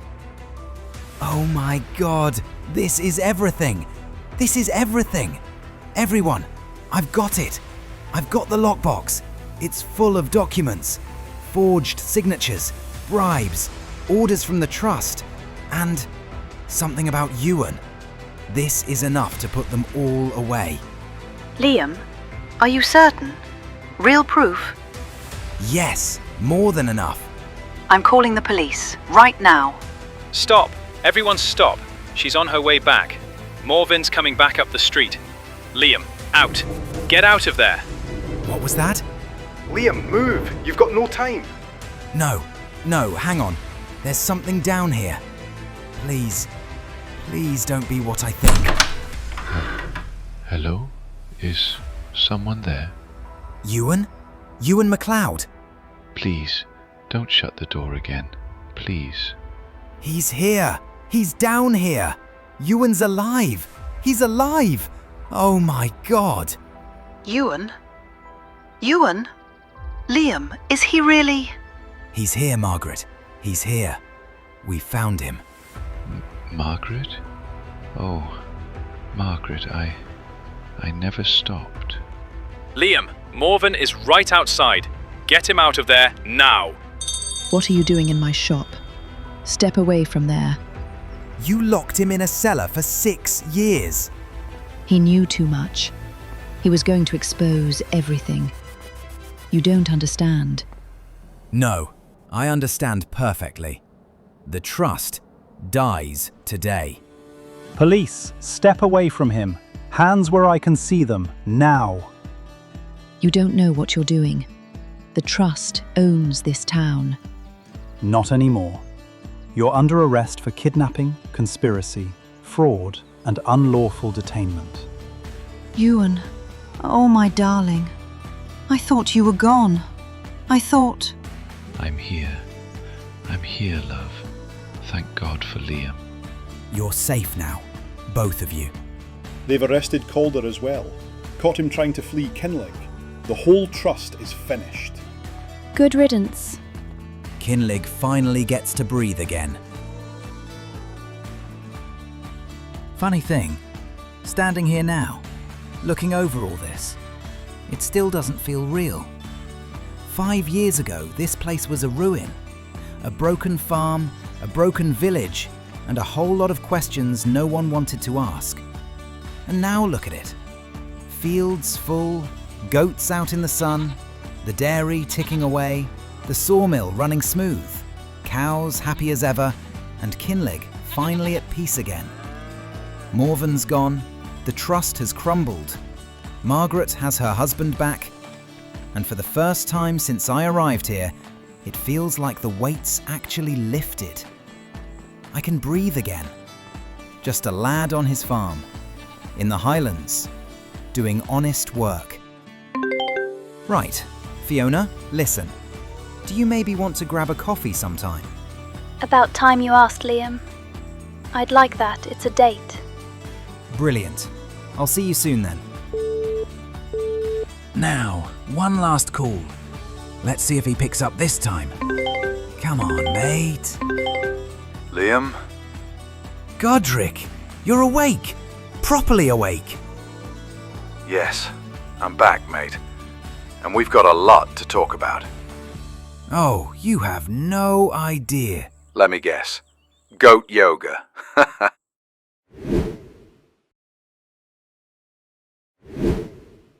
August, a new season, and everything on this farm is about to change. For the first time since I took this place on, I'm not doing it alone. Today I'm heading over to see Euan MacLeod. He's ready to get back to farming, and he's agreed to come and work with me on the farm. He's got his own tractor, he's keen to work, and having an extra set of hands right now couldn't come at a better time. This farm used to be his, now it's mine. But today isn't about the past, it's about getting back to work. Liam, good to see you. Good to see you on your feet, mate. Properly this time. Feels great just being home. Even better knowing I'm getting back to normal life. I know this place means a lot to you. I just want you to know, I'm genuinely glad to have you on board. You've built something solid here. I'm not here to look back. I'm here to work. That's all I could ask for. And that versatile of yours, we'll put it to good use. Been 5 years waiting to hear that. We'll get stuck in properly next week. I'll be there. Early. Welcome back to farming, Euan. Great to be back. Having Euan back changes everything. More work getting done, faster decisions, and finally, some breathing room. Because what's coming next on this farm is bigger than anything I've done before. Over the last few years, I fought to keep this place independent. The Kinlaig Trust is gone, and the pure water beneath this land is finally mine. Unlimited, clean. Goat yoga's thriving thanks to Julio. The farm is stable, and now it's time for the next chapter. Proper farming. New season, new plans, and for the first time in a long while, I've actually got help turning up the driveway. Right then, first day back. Fields 9 and 13 need mowing. Sounds perfect to me. I'll get onto that straight away. Good man, let's get to work. While Euan gets cracking on the mowing, I've got a few changes to make. This old forage wagon's done its job, but it's too small now, and I'm moving away from grass and silage to focus on bigger projects this year. So it's time for it to go. Just checking. Radio's working all right on your end? Yep, loud and clear. You're good to go. Perfect. Thought I'd make sure before I disappeared for half the day. I'm heading down to Kilted Pistons to sell this forage wagon. You keep mowing 9 and 13. Once you're done, I'll grab the tedder and turn it all into hay. I'll get it rowed up and baled as well. I'm picking up a proper baler soon, so we can actually store hay properly this year instead of scrambling for space. Sounds like a step up already. I'll crack on. I'm also selling the bale wrapper and the grass roller. Don't need them anymore, and it'll bring in a bit of extra cash. And I might even move my own tractor on. There's a new Holland up for sale that's got my attention. Already spending money, and it's not even lunchtime. That's farming. Right, I'll catch up with you later. Get those fields knocked out. Will do. Right, time for change. A huge upgrade. A New Holland T7, 50% off in the sales section, £120,000. 244 horsepower, front linkage option included, so we can still run everything we need around the farm. It's bigger, stronger, better in every way. And for that price, it's an absolute bargain. New Holland Pro Belt baler, £65,000. Perfect for hay, reliable, and exactly what we need to keep the animals fed properly. New tractor, new baler, both New Holland. 60,000 left in the bank. Euan's got his versatile, I've got this. What could possibly go wrong? Right, let's get back to the farm and get into some proper work. Hey Liam, how are you? Hey, yeah, great, thanks. I've been shopping. New tractor, new baler, just the essentials. Of course they are. I suppose that means it's all going well? Really well, actually. I've hired Euan. First proper day today. That's brilliant, Liam. Honestly, that's really good of you. It'll do him the world of good, getting back into normal farm life. Yeah, he's ready for it. Says he just wants to work and keep moving forward. After everything he went through, having something familiar again must help. Farming's all he's ever known. He's slotted straight back in. Knows the place inside out, which helps more than I realised. I can imagine. And having two of you working at once must make a massive difference. It really does. He's mowing while I'm tedding. We're flying through it compared to before. So this is what efficiency looks like. Exactly. Dangerous thing. You mentioned selling some animals soon. Yeah, I'm going to move on a few of the Highland cattle. Thin things out a bit and free up some cash. I can take those. They're in great shape. You'll get good money for them. Perfect. I'll give you a call before I load them up. And all this new gear. It feels like the farm's stepping into something bigger. That's the plan. Less scrambling, more control. Setting things up properly this time. I'm proud of you, you know. That means a lot. Just don't disappear into work completely. No promises. All right, I'll let you get back to it. Call me later. I will. Talk soon. All right, that's the tedding done for Field 13. Let's fold this thing up, head over to Field 9 and see how Euan's getting on. Euan, where are you at over there? Just finished mowing the second field. Putting the mower away now. Perfect timing. I'll grab the windrower next and start rowing both fields. Should be ready to bale by the time you're finished tedding over in 9. That's spot on. Honestly, this already feels way more efficient with two of us. Told you I'd keep busy. Once you've finished rowing both fields, fancy hitching up the winch and heading into the forest behind the goat paddock. Could do with getting some trees down and into the sawmill. Yeah, no problem at all. I used to do a lot of logging back in the day. I always thought that bit of forest needed clearing anyway. Good to see it finally happening. Perfect. Appreciate it. I'll crack on. This is exactly how I imagined it. Tedding done, mowing finished, rowing underway, and forestry ticking along in the background. Having two people on the farm changes everything. Right, time to get on with the baling.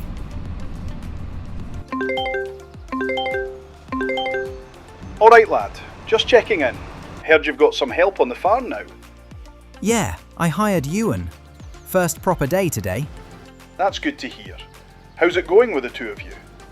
Really well. We're getting twice as much done already. Feels like the farm's finally moving properly. That's what I like to hear. So tell me, now you've got two people and a bit of breathing room, what's the plan with the fields? I'm not entirely sure yet. I don't really want to stay stuck just doing grass, silage and hay forever. Feels like there's more potential here. Funny you say that. I was thinking the same thing. Go on then. Have you ever thought about making your own fish food? Fish food? Aye, it's what keeps fish farms alive. And the stuff you buy in is usually poor quality and expensive. Right. I've got a fish food factory down at the docks. That's my main business. You bring me the ingredients, I'll process it for you. No charge. And what would I need to make it? 3 main things. Soybeans for protein, flour for binding, and some kind of oil. For the flour, you'd need wheat or barley, plus a flour mill. For soybeans, just a combine and the right planter. And the oil? Options there. Canola, rice, sunflowers or olives. Canola would mean more fields, especially if you're also growing barley. Rice works, but you've got short grain or long grain to think about. Sunflowers can be tricky.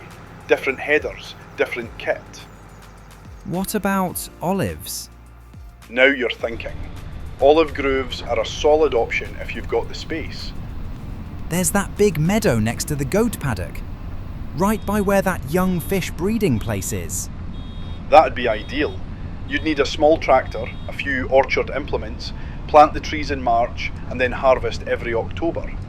You'd also need an oil mill eventually. That's a cost, but once it's set up, it pays itself back. And the fish side of it? There's a small fish breeding facility near your forest, just under 100,000, affordable. You start with young fish, feed them properly, sell them on, or hold on to them and scale up offshore later. That's how you build something serious. Feed control is everything. That actually makes a lot of sense. I thought it might. And remember, the factory's there whenever you need it. Drop the ingredients off, I'll sort the rest. I appreciate that. Really. Anytime. Give me a call when you want to start moving on it. Euan, you've done an unreal job this month. I'm going to head off for the day now. I'll see you next month. Sounds good. Thanks again, Euan. Enjoy the evening. Will do. See you soon. Right, I'll hitch up the trailer, grab these hay bales, and get the cows fed before they start protesting. August's come to an end, and it's been a big one. New machines, proper hay made and stored, 44,000 litres of wood ready to sell, and the farm already feels more organised with Euan on board. The cows are fed, the goats are happy, and goat yoga's ticking along nicely with Julio running the sessions. That steady income's becoming a real backbone for the farm. Having 2 people here has changed everything. More gets done, less gets rushed, and it finally feels like I can think a bit further ahead. September's coming up fast, and there's plenty lined up. More work, more decisions, and the start of something bigger. A full year ahead with Euan on the farm, and I'm genuinely looking forward to it.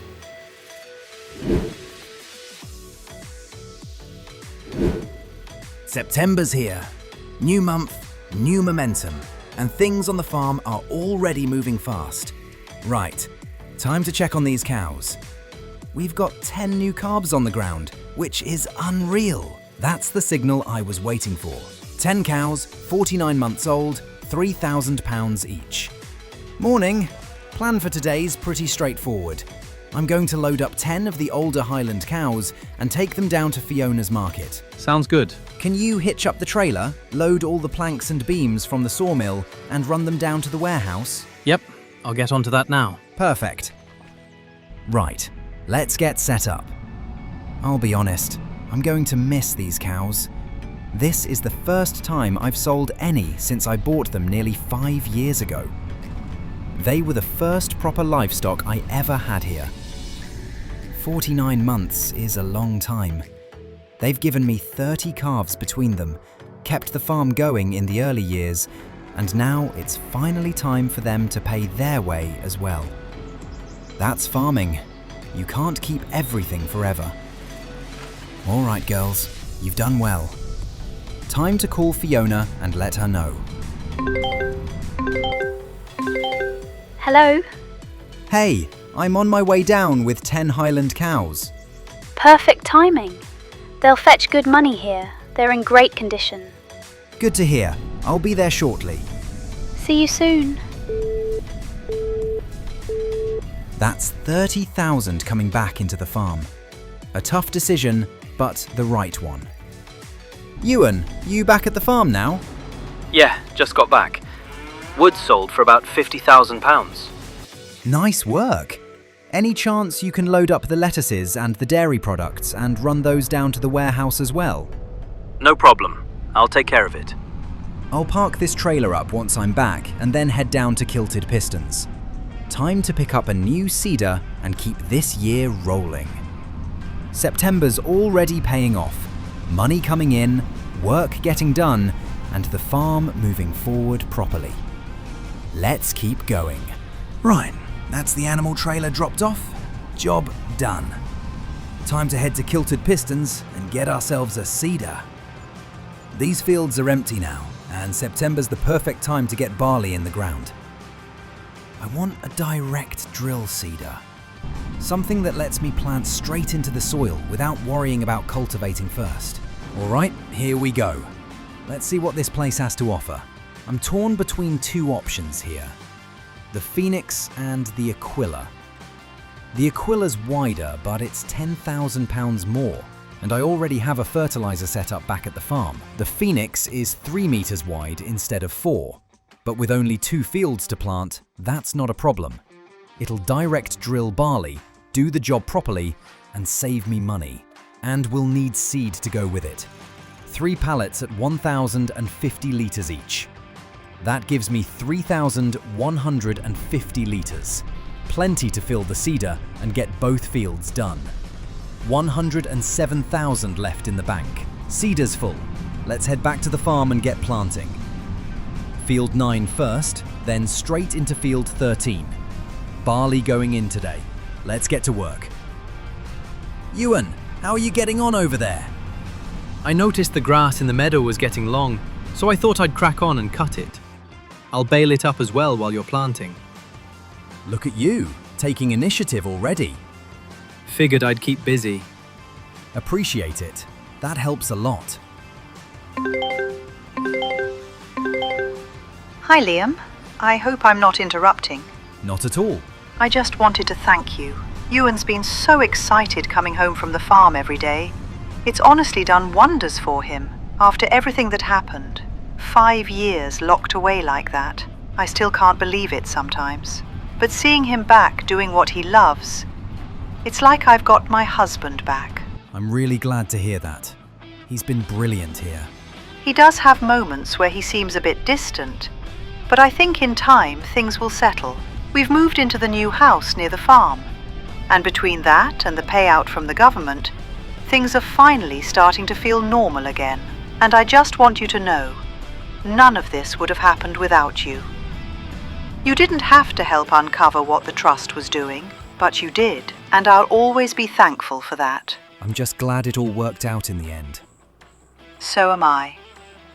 Take care, Liam.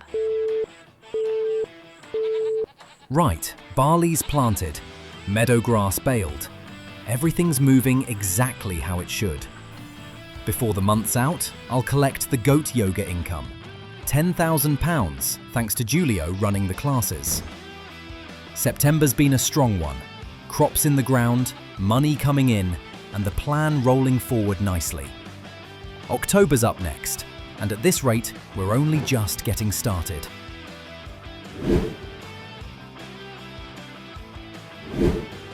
October's here. Colder mornings, shorter days, and winter not far off. Time to start thinking ahead and getting things ready before the weather turns. Morning, Euan. Today's job is forestry. I want you out in the forest getting more trees down and into the sawmill. Cut what you can, get it winched out, and let's get that sawmill filled up properly for winter. Sounds good. I'll head straight out there and get stuck in. Perfect. Shout if you need anything. Right, Kilted Pistons first. Let's move this cultivator on. £5,600 back into the account. There's a trailer in the sales section, nearly half price. Perfect for next year's barley harvest, £19,000. Let's take it. Alright, let's get this thing hitched. New trailer sorted, ready well ahead of time. Time to get it back to the farm. I'll park it under cover and keep it clean until harvest season rolls around. With that done, it's time to fertilise both barley fields and keep everything ticking along nicely. Liam, just thought I'd check in and see how you're getting on. Good to hear from you. Things are going really well, actually. I heard you've brought Euan onto the farm. Yeah, he's settled straight back into it. Having 2 people here's made a massive difference. You've become a bit of a local hero, you know. Freeing Euan, standing up to the trust. People haven't forgotten that. I just did what felt right. Well, if there's ever a statue going up in the village, I'll say I knew you first. I'll try not to let that go to my head. Seriously though, if you ever need a hand, advice, anything at all, just give me a shout. Happy to help where I can. I appreciate that. Means a lot. Still fertilising away here, getting the last of this field done. Jobs like this give you time to think, and my head keeps going back to that idea Alistair mentioned. If I'm going to do it properly, it needs planning. Crops, space, timing, and not rushing into anything half-baked. It's not something that happens overnight. It's a slow build. Laying foundations now so that in a year or 2, this farm's doing something completely different to what it's done before. But first things first. Right, next job. We've got an excess of goat milk piling up. 5,000 litres loaded up. Not bad at all. The dairy's paying £3,000 per 1,000 litres. That's 20 grand back into the farm just like that. That's a very good day's work. Just pulled into the dairy in town. 5,000 litres dropped off without a hitch. Just over £20,000 back into the farm from that. That's a really strong return, and exactly the kind of steady income that keeps everything ticking along. Right, back to the farm. Euan, how are you getting on? All done here. Got a fair bit of timber in, but I'm heading home now. Forgot how much that kind of work takes out of you.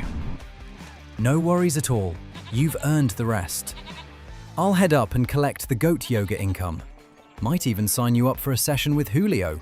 Staff perk. I think I'll pass today. But never say never. Goat yoga income collected.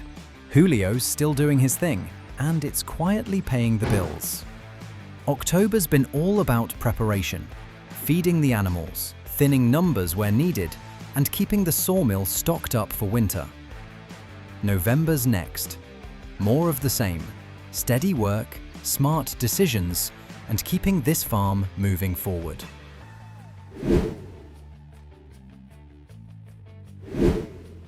November's here. Colder mornings, frost starting to hang around, and winter preparations well and truly underway.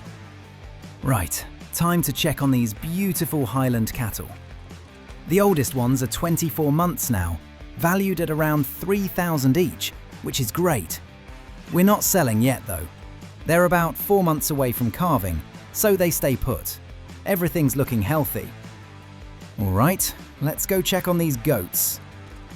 Goat yoga barn's full again. They've done really well. But this is a farm. It's a business. We only need to keep enough for the yoga sessions. The rest need to earn their keep. Morning. We're going to sell some goats today. Can you grab the animal trailer over by the paddock and bring it round? Yep, I'll get onto that now. I'll give Fiona a call and let her know we're bringing some goats down. While that's happening, I'll feed the cows and goats some hay and keep everyone happy.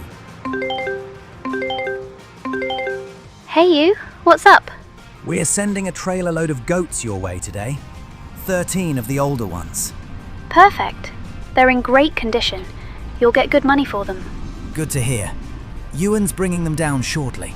I'll get the pens ready. And it's really good what you're doing for him. Yeah. Feels like the right thing. All right. See you later. Talk soon. All right, keep coming. Straight Easy does it. And stop. All good. Set it down there and we'll get them loaded. Let me know when you're done.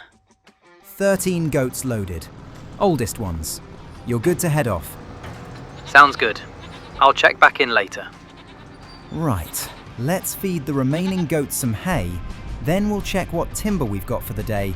After that, I'll hitch up the trailer and get the wood and lettuces moved as well. Liam, good to hear your voice. Godric, yeah, same here. How are you holding up over there? Taking it day by day. Montana's changed. What do you mean? Nathan bought my old farm. Every field. Turned the whole place into a poplar empire. You're kidding me. Nathan, the mechanic. Grace told me everything was under control. Yeah, she may have lied to you. Rows and rows of poplar. Big money, big machines. I didn't even recognize it. That's mad. After everything. Yeah. Took a while to accept it. But I'm done fighting ghosts. So, what now? I bought a different place. Smaller, rougher, but it's mine. Starting again from scratch. Sometimes starting over's the only way forward. Exactly. I'm building something new this time. On my terms. You'll make it work. You always do. And you? Yeah. Hired my first employee, Euan. First full season together. Farms never run this smoothly. That's good to hear. Sounds like you're building something solid. We'll catch up properly soon. Don't leave it too long. Take care of yourself.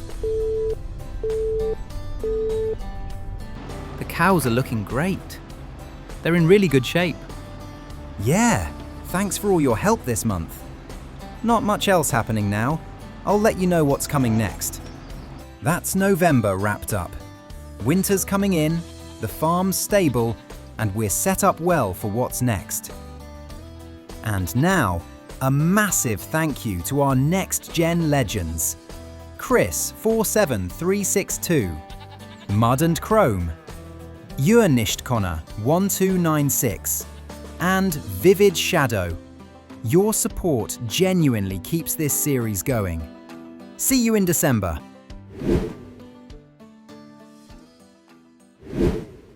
December's here.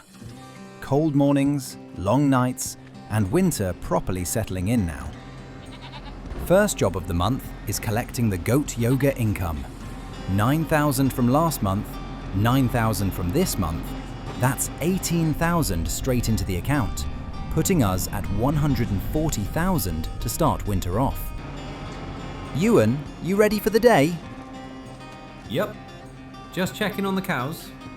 All looking good. I'll be ready to go in a minute.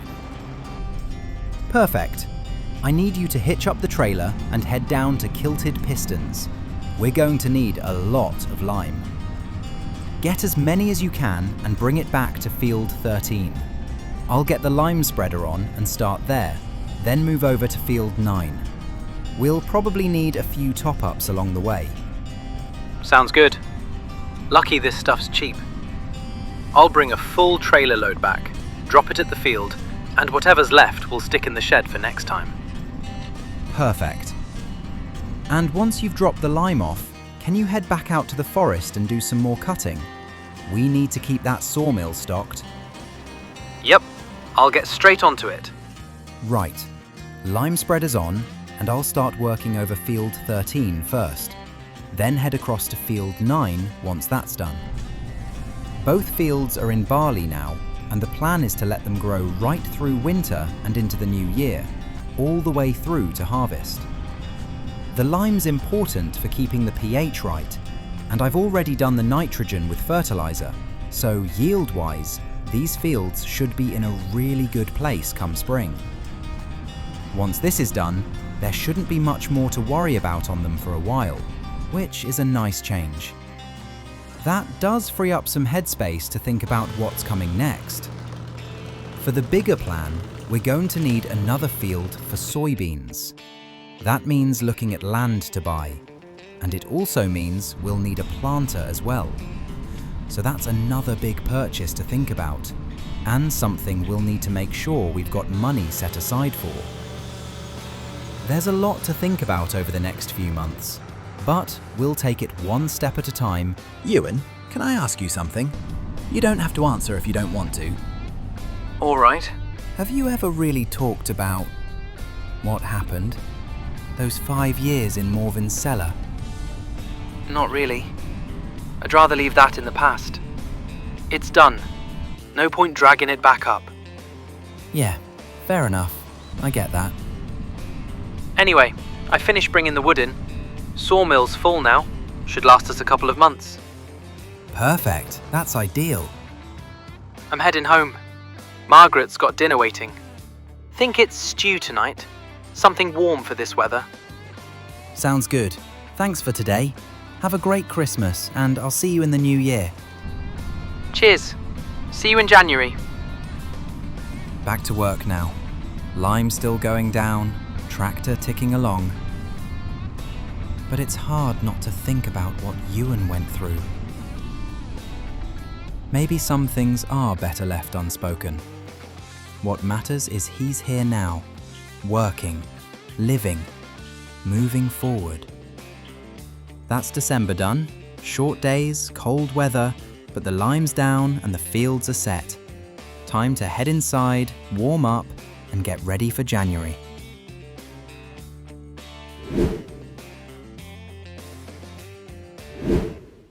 January's here. New year, same cold air, but the farm's in a good place. Morning, today's pretty simple. If you hitch up the trailer and sell the timber from the sawmill, I'll stay here, feed the animals, and deal with the wood chips. Sounds good to me. I'll get onto it. Perfect. Let's crack on. Right, with Euan heading off to sell the timber, I'll stay back here and get on with my side of things. First job is feeding the animals and making sure everyone's sorted before the cold really settles in for the day. There's something reassuring about this part of winter farming. The cows take their time, the goats know the routine, and nothing feels rushed. It's quiet, steady work, but it matters. Once the animals are fed, the whole farm feels calmer. And in winter, that's half the battle. What I'm noticing more and more lately is how smoothly everything's running now. The beef cows are building value year on year. The goats are producing consistently, and goat yoga keeps bringing in money without putting pressure on anything else. The greenhouses are ticking over quietly in the background, and the sawmill's doing exactly what it should. None of it relies on one big gamble. It's lots of smaller systems, all supporting each other. That kind of balance is what lets this place grow without feeling like it's constantly on edge. Which brings me to the next job. Time to finally put this new trailer to work and move all the excess wood chips we've built up from the sawmill. January's the best time to sell them. Demand's high, prices are good, and it's a clean way to bring in cash when crop work slows right down.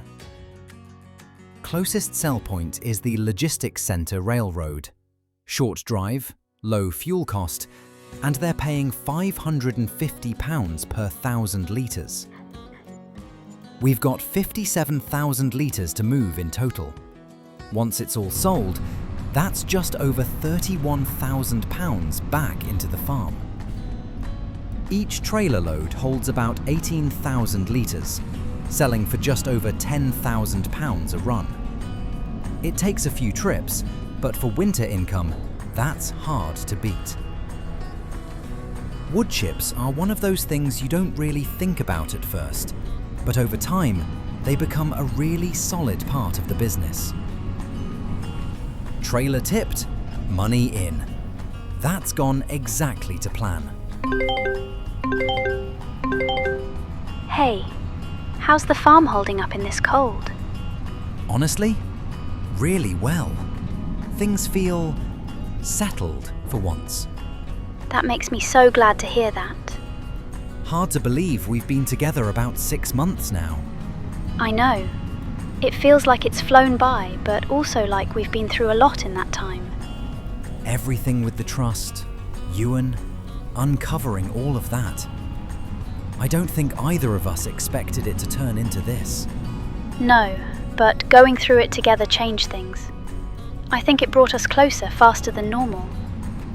Having you there through all of that made a huge difference. More than I probably said at the time. Same here. It was a lot, but I wouldn't change it. It feels nice finally having a bit of normal life again. We've earned that. I'll see you later? Definitely. Stay warm. With that done, January's pretty much wrapped up. The animals are fed, the wood's sold, money's come in, and the farm's running exactly how it should be right now. There's something reassuring about months like this. Nothing flashy, no big surprises, just steady work paying off and keeping everything moving in the right direction. February's next, and the forecast says snow is on the way. That'll slow things down even more, but if January's anything to go by, we're in a good position to handle whatever winter throws at us.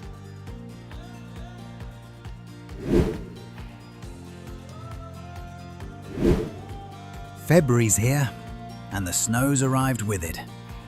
This month's a slow one. Euan's taken the time off, so it's just me checking in and making sure everything's holding together. First stop, the Highland cattle. The 27-month-olds are doing really well, and there are another 10 calves due next month. Everyone's healthy, fed, and handling the cold just fine. The sawmill's ticking along nicely too. Plenty of wood stocked up, machines running smoothly, and nothing needing attention right now. The goats out in the paddock must be feeling the cold, poor things. But they're all fed, sheltered, and still producing plenty of milk, which is good to see. We're up to 60 goats out there now, and counting. All happy, all looked after, and doing exactly what they should be doing. The little dairy's chugging along as well. 1 pallet of goat butter, 1 of milk, and 1 of cheese all ready to go. For a quiet winter month, that's a solid result. The goat yoga goats are warm and comfortable in their barn, keeping people entertained and spirits up, even in this weather. And the goat yoga studio itself is still bringing in steady income, £7,000 this month. Not huge, but I'll never complain about reliable money in the middle of winter. Big thanks to the goats, and of course, Julio. That's pretty much February done. Not much action, but everything's stable, and that's exactly what you want in a month like this. Time to get out of the snow, warm up inside, and get ready for March.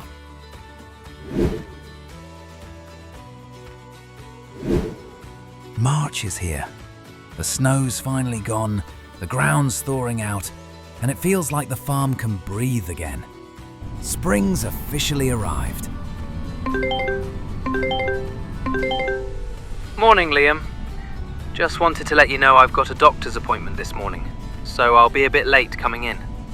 No worries at all. That actually works out pretty well. Oh yeah? I've got a bunch of deliveries to do anyway. Lettuces, milk, goat products, all that sort of thing. So I'll stay busy. Good timing then. When you come in this afternoon, bring your car and pick me up. We'll head down to Kilter Pistons and grab the gear we need for the olives. Oh, olives.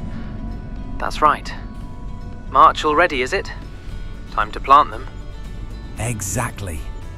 Trees should be arriving this afternoon, so it's perfect timing.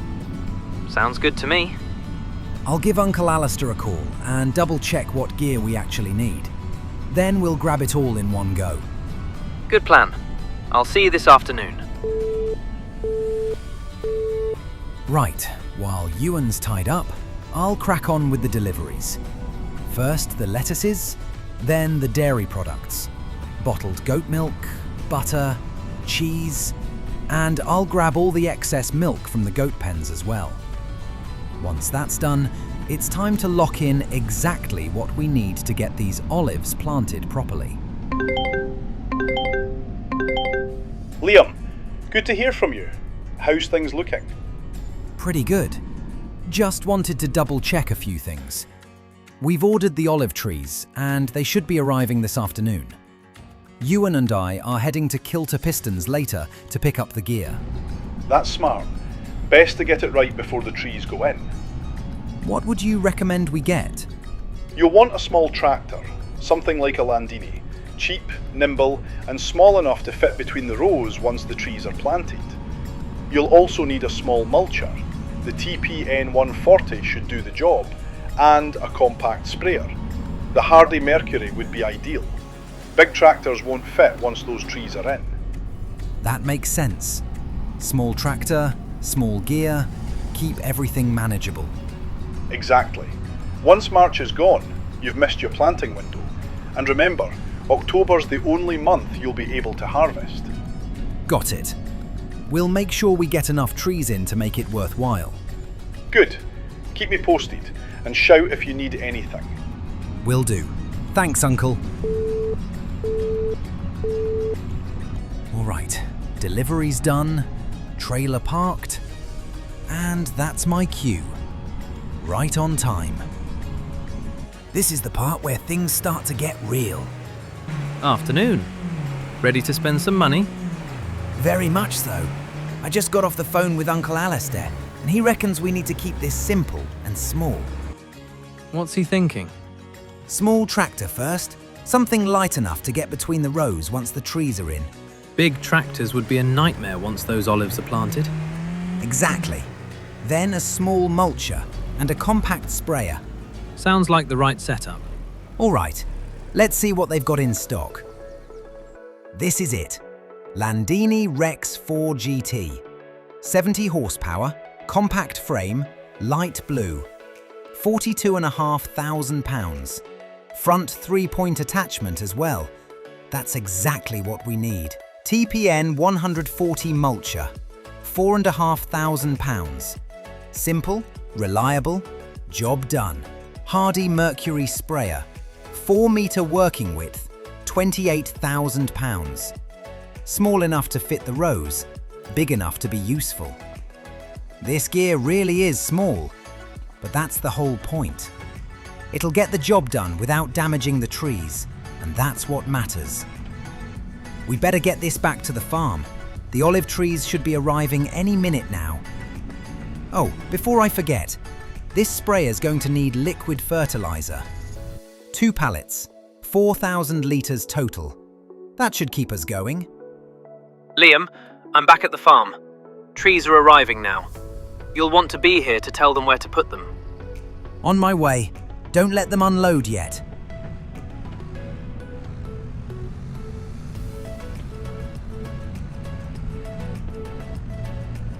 Right, this is going to look incredible. Straight rows, right here by the goat paddock, on that meadow you mowed a couple of months back. These trees are a big step. They'll need looking after, but once they're established, they'll pay off. Oil for the fish food, right? Exactly. Harvest in October, oil after that, and eventually feeding straight into the operation. Best part is, we didn't even need to use proper field space, just land we already had. That's March wrapped up. The olives are in, the gear's bought, and the groundwork is finally laid. Before I head in for the day, I just want to say a massive thank you to some of our next-gen legends. Gelnar_88, Kickass Jake 88, Jasper Pinenberg, Jesus Olivar 8461, Farmer 8491, Albert Trenny 5585, Lindsay McGahey 2360, and Specials 2922. Your support genuinely makes projects like this possible. Bring on the rest of the year.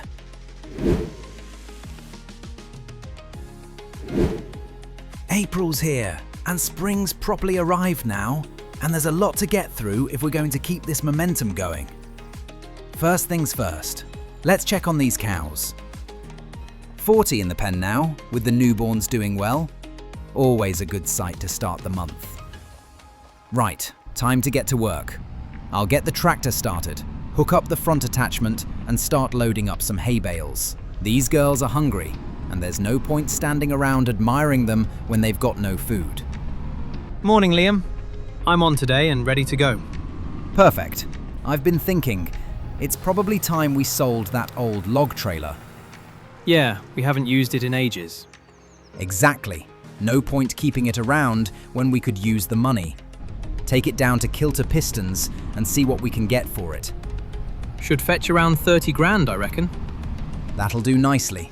Once you're done, head back here and we'll talk about what's next. All right, let's move into the next phase of the plan. I've been looking at Field 10, the one next to your place. Good size, decent shape, and it's right where we need it. If you're thinking soybeans, you'll need a proper planter. That seeder you've got won't handle it. Yeah, you're right. Let's see what the shop's got. Right, here we go. Horsch Maestro Planter. 6.7 meters wide. £65,000. Pricey, but it'll do the job properly and get that field done in no time. That is a nice bit of kit. Brand new, clean, and exactly what we need for soybeans. And of course, I don't actually have any seed. 1 pallet of soybean seed should do the trick. All right, seed loaded, planter ready. I'll get this back to the farm and start lining things up. Once Euan's back, we'll be in a good position to push on. Right, Field 10. Sitting perfectly between Fields 9 and 13. £130,000. We've got 230,000 in the bank, so that leaves us with 100 grand to play with. Let's do it. I'll grab the soil information as well. Always good to know what we're working with and keep an eye on the environmental score. That's Field 10 sorted. First time pulling into this field properly. Straight past Euan's place, through the gate, and here we are. It's a good-looking field. Nice shape, decent size, and plenty of potential if we treat it right. This feels like the next big step. Planting soybeans here isn't just about this field. It's about everything timed together. The soybeans will go into the fish food. The olives we planted last month will give us the oil. And the barley growing out in fields 9 and 13 will be turned into flour. 3 ingredients, 3 different systems, all working toward the same goal. The only real bottleneck now is processing. We're going to need a flour mill to turn the barley into flour, an oil mill to turn the olives into oil, and eventually a combine harvester to actually bring the barley in. None of that's cheap. Those production buildings will easily cost over £200,000 each, and right now we've got just under 100,000 left. That probably means loans, or careful timing, or both. The one thing that helps massively is Uncle Alistair's fish food factory down at the docks. Being able to use that saves us a huge upfront cost and buys us time. As long as we keep building piece by piece, this should work. And that's it. Soybeans are in the ground. April's the last window to plant them, so I'm glad we got that done in time. With Field 10 planted, April's been a big one. New land, new crops, and another piece added to the bigger plan. Before heading in, I'll check in on the goat yoga income from Julio. As always, that steady money keeps things ticking over while we build. There's a lot invested in the ground now. Barley growing, soybeans planted, olives settling in. From here on out, it's about looking after what we've put in. The olives are looking healthy. Still early days, but they're settling in nicely. I haven't taken soil samples here yet, so that's something I'll need to do soon to make sure we're giving them the best start. April's done. On to May.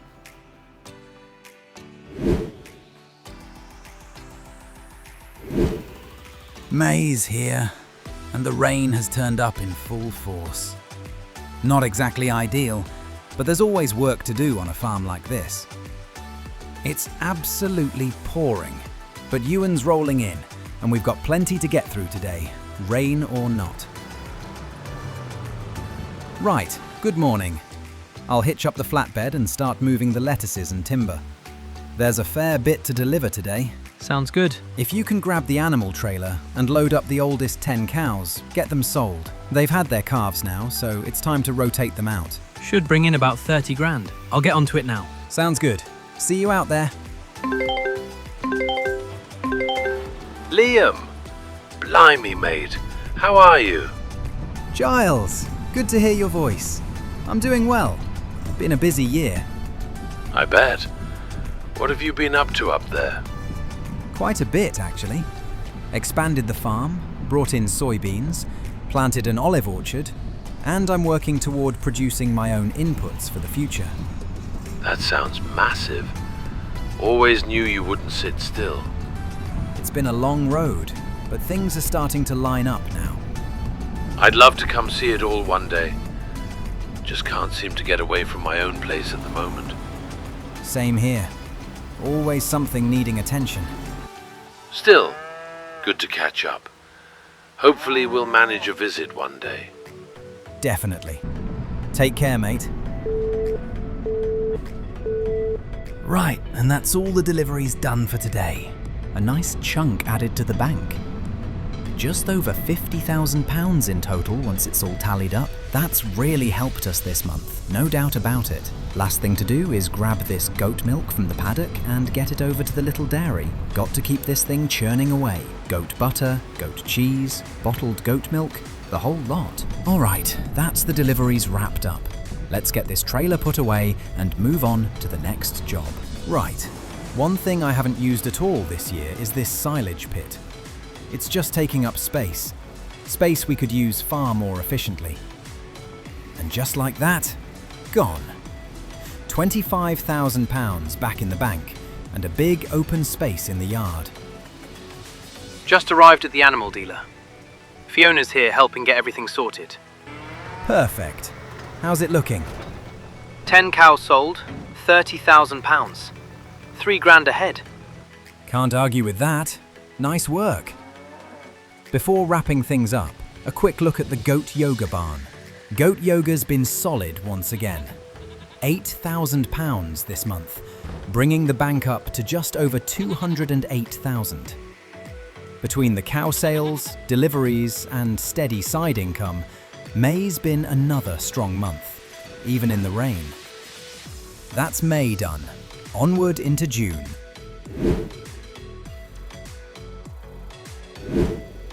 June's here. The rain's gone, the sun's out, and it's finally time to harvest this barley. Euan, I'm jumping in the truck now. We've got barley ready and no harvester. I'm heading to yours, then we'll go to Kilter Pistons and sort it. About time. That's a great idea. I'll be ready. There he is. Perfect timing. Let's get moving. Feels good finally doing this. Yeah, finally ready to harvest. Always an exciting time of year. Time to actually get the crops in. Right, smallest combine makes the most sense. Massey Ferguson MF857T. We've only got 2 fields to harvest, so anything bigger would just be overkill. So I'll put it on hire purchase. 5,200 up front. Same story with the header. Full price 30 grand. I'll put 1,500 down and spread the rest. Header trailer's cheap enough. I'll just buy that outright. All right, Euan, you take the combine and bring it home. This feels like progress. We're finally harvesting our own crops. Barley's ready, weather's perfect. Let's get this underway. Leaving Kilter Pistons now. Heading to field 9. Perfect. Start in 9, then move to 13. I'll grab the grain trailer, drop it in the field, then head back and start baling the straw. Sounds like a plan. Ideal weather for it.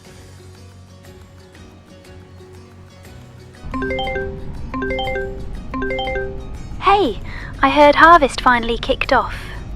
It has. Barley's coming in nicely. That's good to hear. And those cows you brought in earlier, absolutely top quality. Glad to hear it.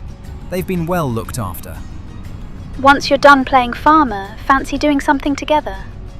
Definitely. After this harvest, though, it's full on right now. I figured. Sounds like a busy year ahead. It is. Between harvesting barley and baling straw, we're already stacking income. And that fish feed idea, it's not just an idea anymore.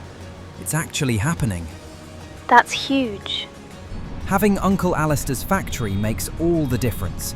Saves us a fortune. You've really thought this through. Slowly, yeah. And Euan? How's he doing with everything? Honestly, he seems good. Just taking things day by day, enjoying being busy.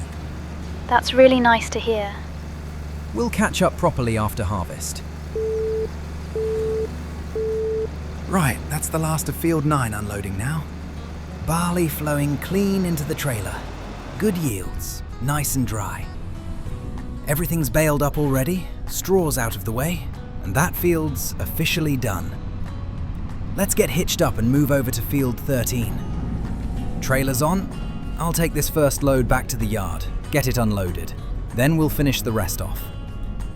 18,500 litres going straight into bulk storage. This shed used to be full of loose hay. Now it's bales instead, so this space is perfect for grain. Barley stored, clean and safe. Love it when things just work. All right, back out to the field. Let's wrap this harvest up properly.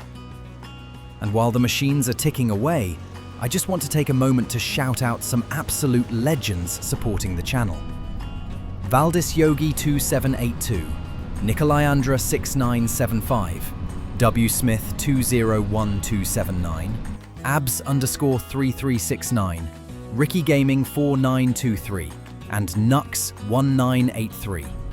Thank you all so much for the support. Honestly, this farm doesn't function without you lot. Harvesting our own crops, baling straw, planning production chains. It really feels like the farm's turned a corner this year. And this is just the beginning. Barley's in, straws sold, fish feed's coming, olives are growing, soybeans are planted. Euan, once you've brought in that last load of straw, take it straight down to the warehouse and get it sold. Yep, no worries. Honestly, mate, we've smashed it today. Barley's all in, straws baled, sold, the whole lot. I'll let you know once it's all dropped off. Perfect. I'm bringing in the last trailer load now. Great having your help today. Go get some rest once you're done. Oh, don't worry, I will. Might even do a bit of goat yoga to loosen up after all that driving. You do that. All right, see you soon. See you, Liam. All right, and that's the last load tipped. 50,000 litres sitting in storage. That's plenty to turn into flour, and only the start. And of course, Euan's in the goat yoga studio. Stretching's important after a big day. Glad it comes free with the job. Might have to make it mandatory.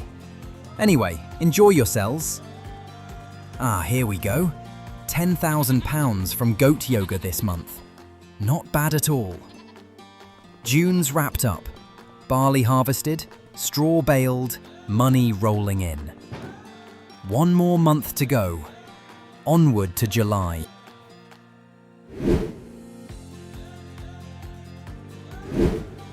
July's here. Harvest's behind us. And now it's finally time to focus on these olives. Euan, I hear you're down at Kilter Pistons. Yep, just picking up a small cultivator. Shop reckons it's exactly what we need for the olives. Perfect. Bring it back to the yard and I'll get the Landini set up for you. I'll see you shortly. You take the Landini, I'll get everything hitched and ready for you. There you go, mate.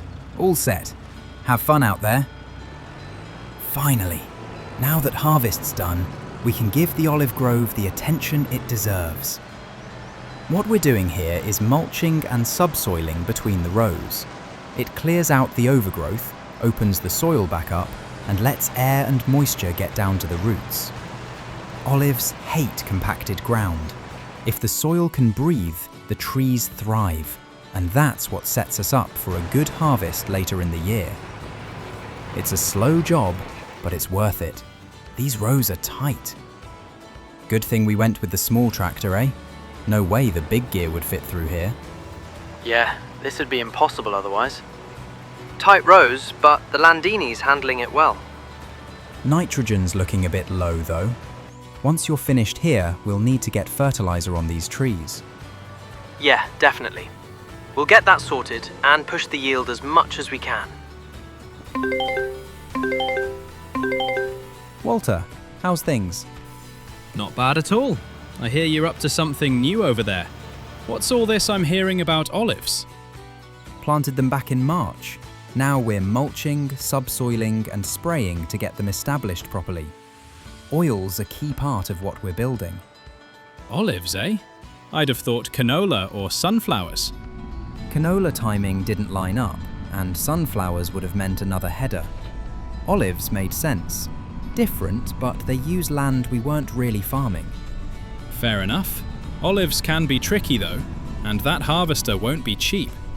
Yeah, that's the next hurdle. Probably hire it this year, maybe hire purchase later on.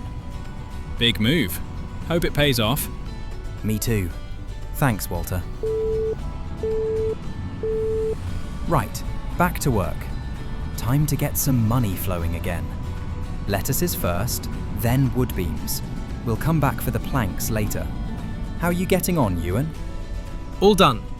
Mulched, subsoiled, sprayed. Olives are looking good. I'm putting the gear away and heading off for some lunch. Cheers, mate. That's helped massively. Trees are looking spot on already. Good stuff. Catch you later. And that's the final load sold. £235,000 in the bank. What a way to end the season. 12 months ago, this farm was just about surviving, scraping by, doing whatever it could to stay afloat. Now, it's stable, it's profitable, and for the first time in a long time, it feels like it actually has direction. We've laid the groundwork this year. Barley in the ground, soybeans planted, olives growing strong. The ideas are no longer just ideas, they're systems waiting to be switched on. Next season's about turning all of this into something real. Flour mills, oil mills, fish feed production, harvesting the olives, connecting every piece into one operation that feeds itself and grows. The animals are thriving, the farm's running smoothly, Euan's back where he belongs. And for the first time, I'm not doing this on my own anymore. Maybe it's time to start thinking about building more than just a business here. Maybe it's time to build a proper life around it too. This farm's ready for what comes next. And honestly, so am I.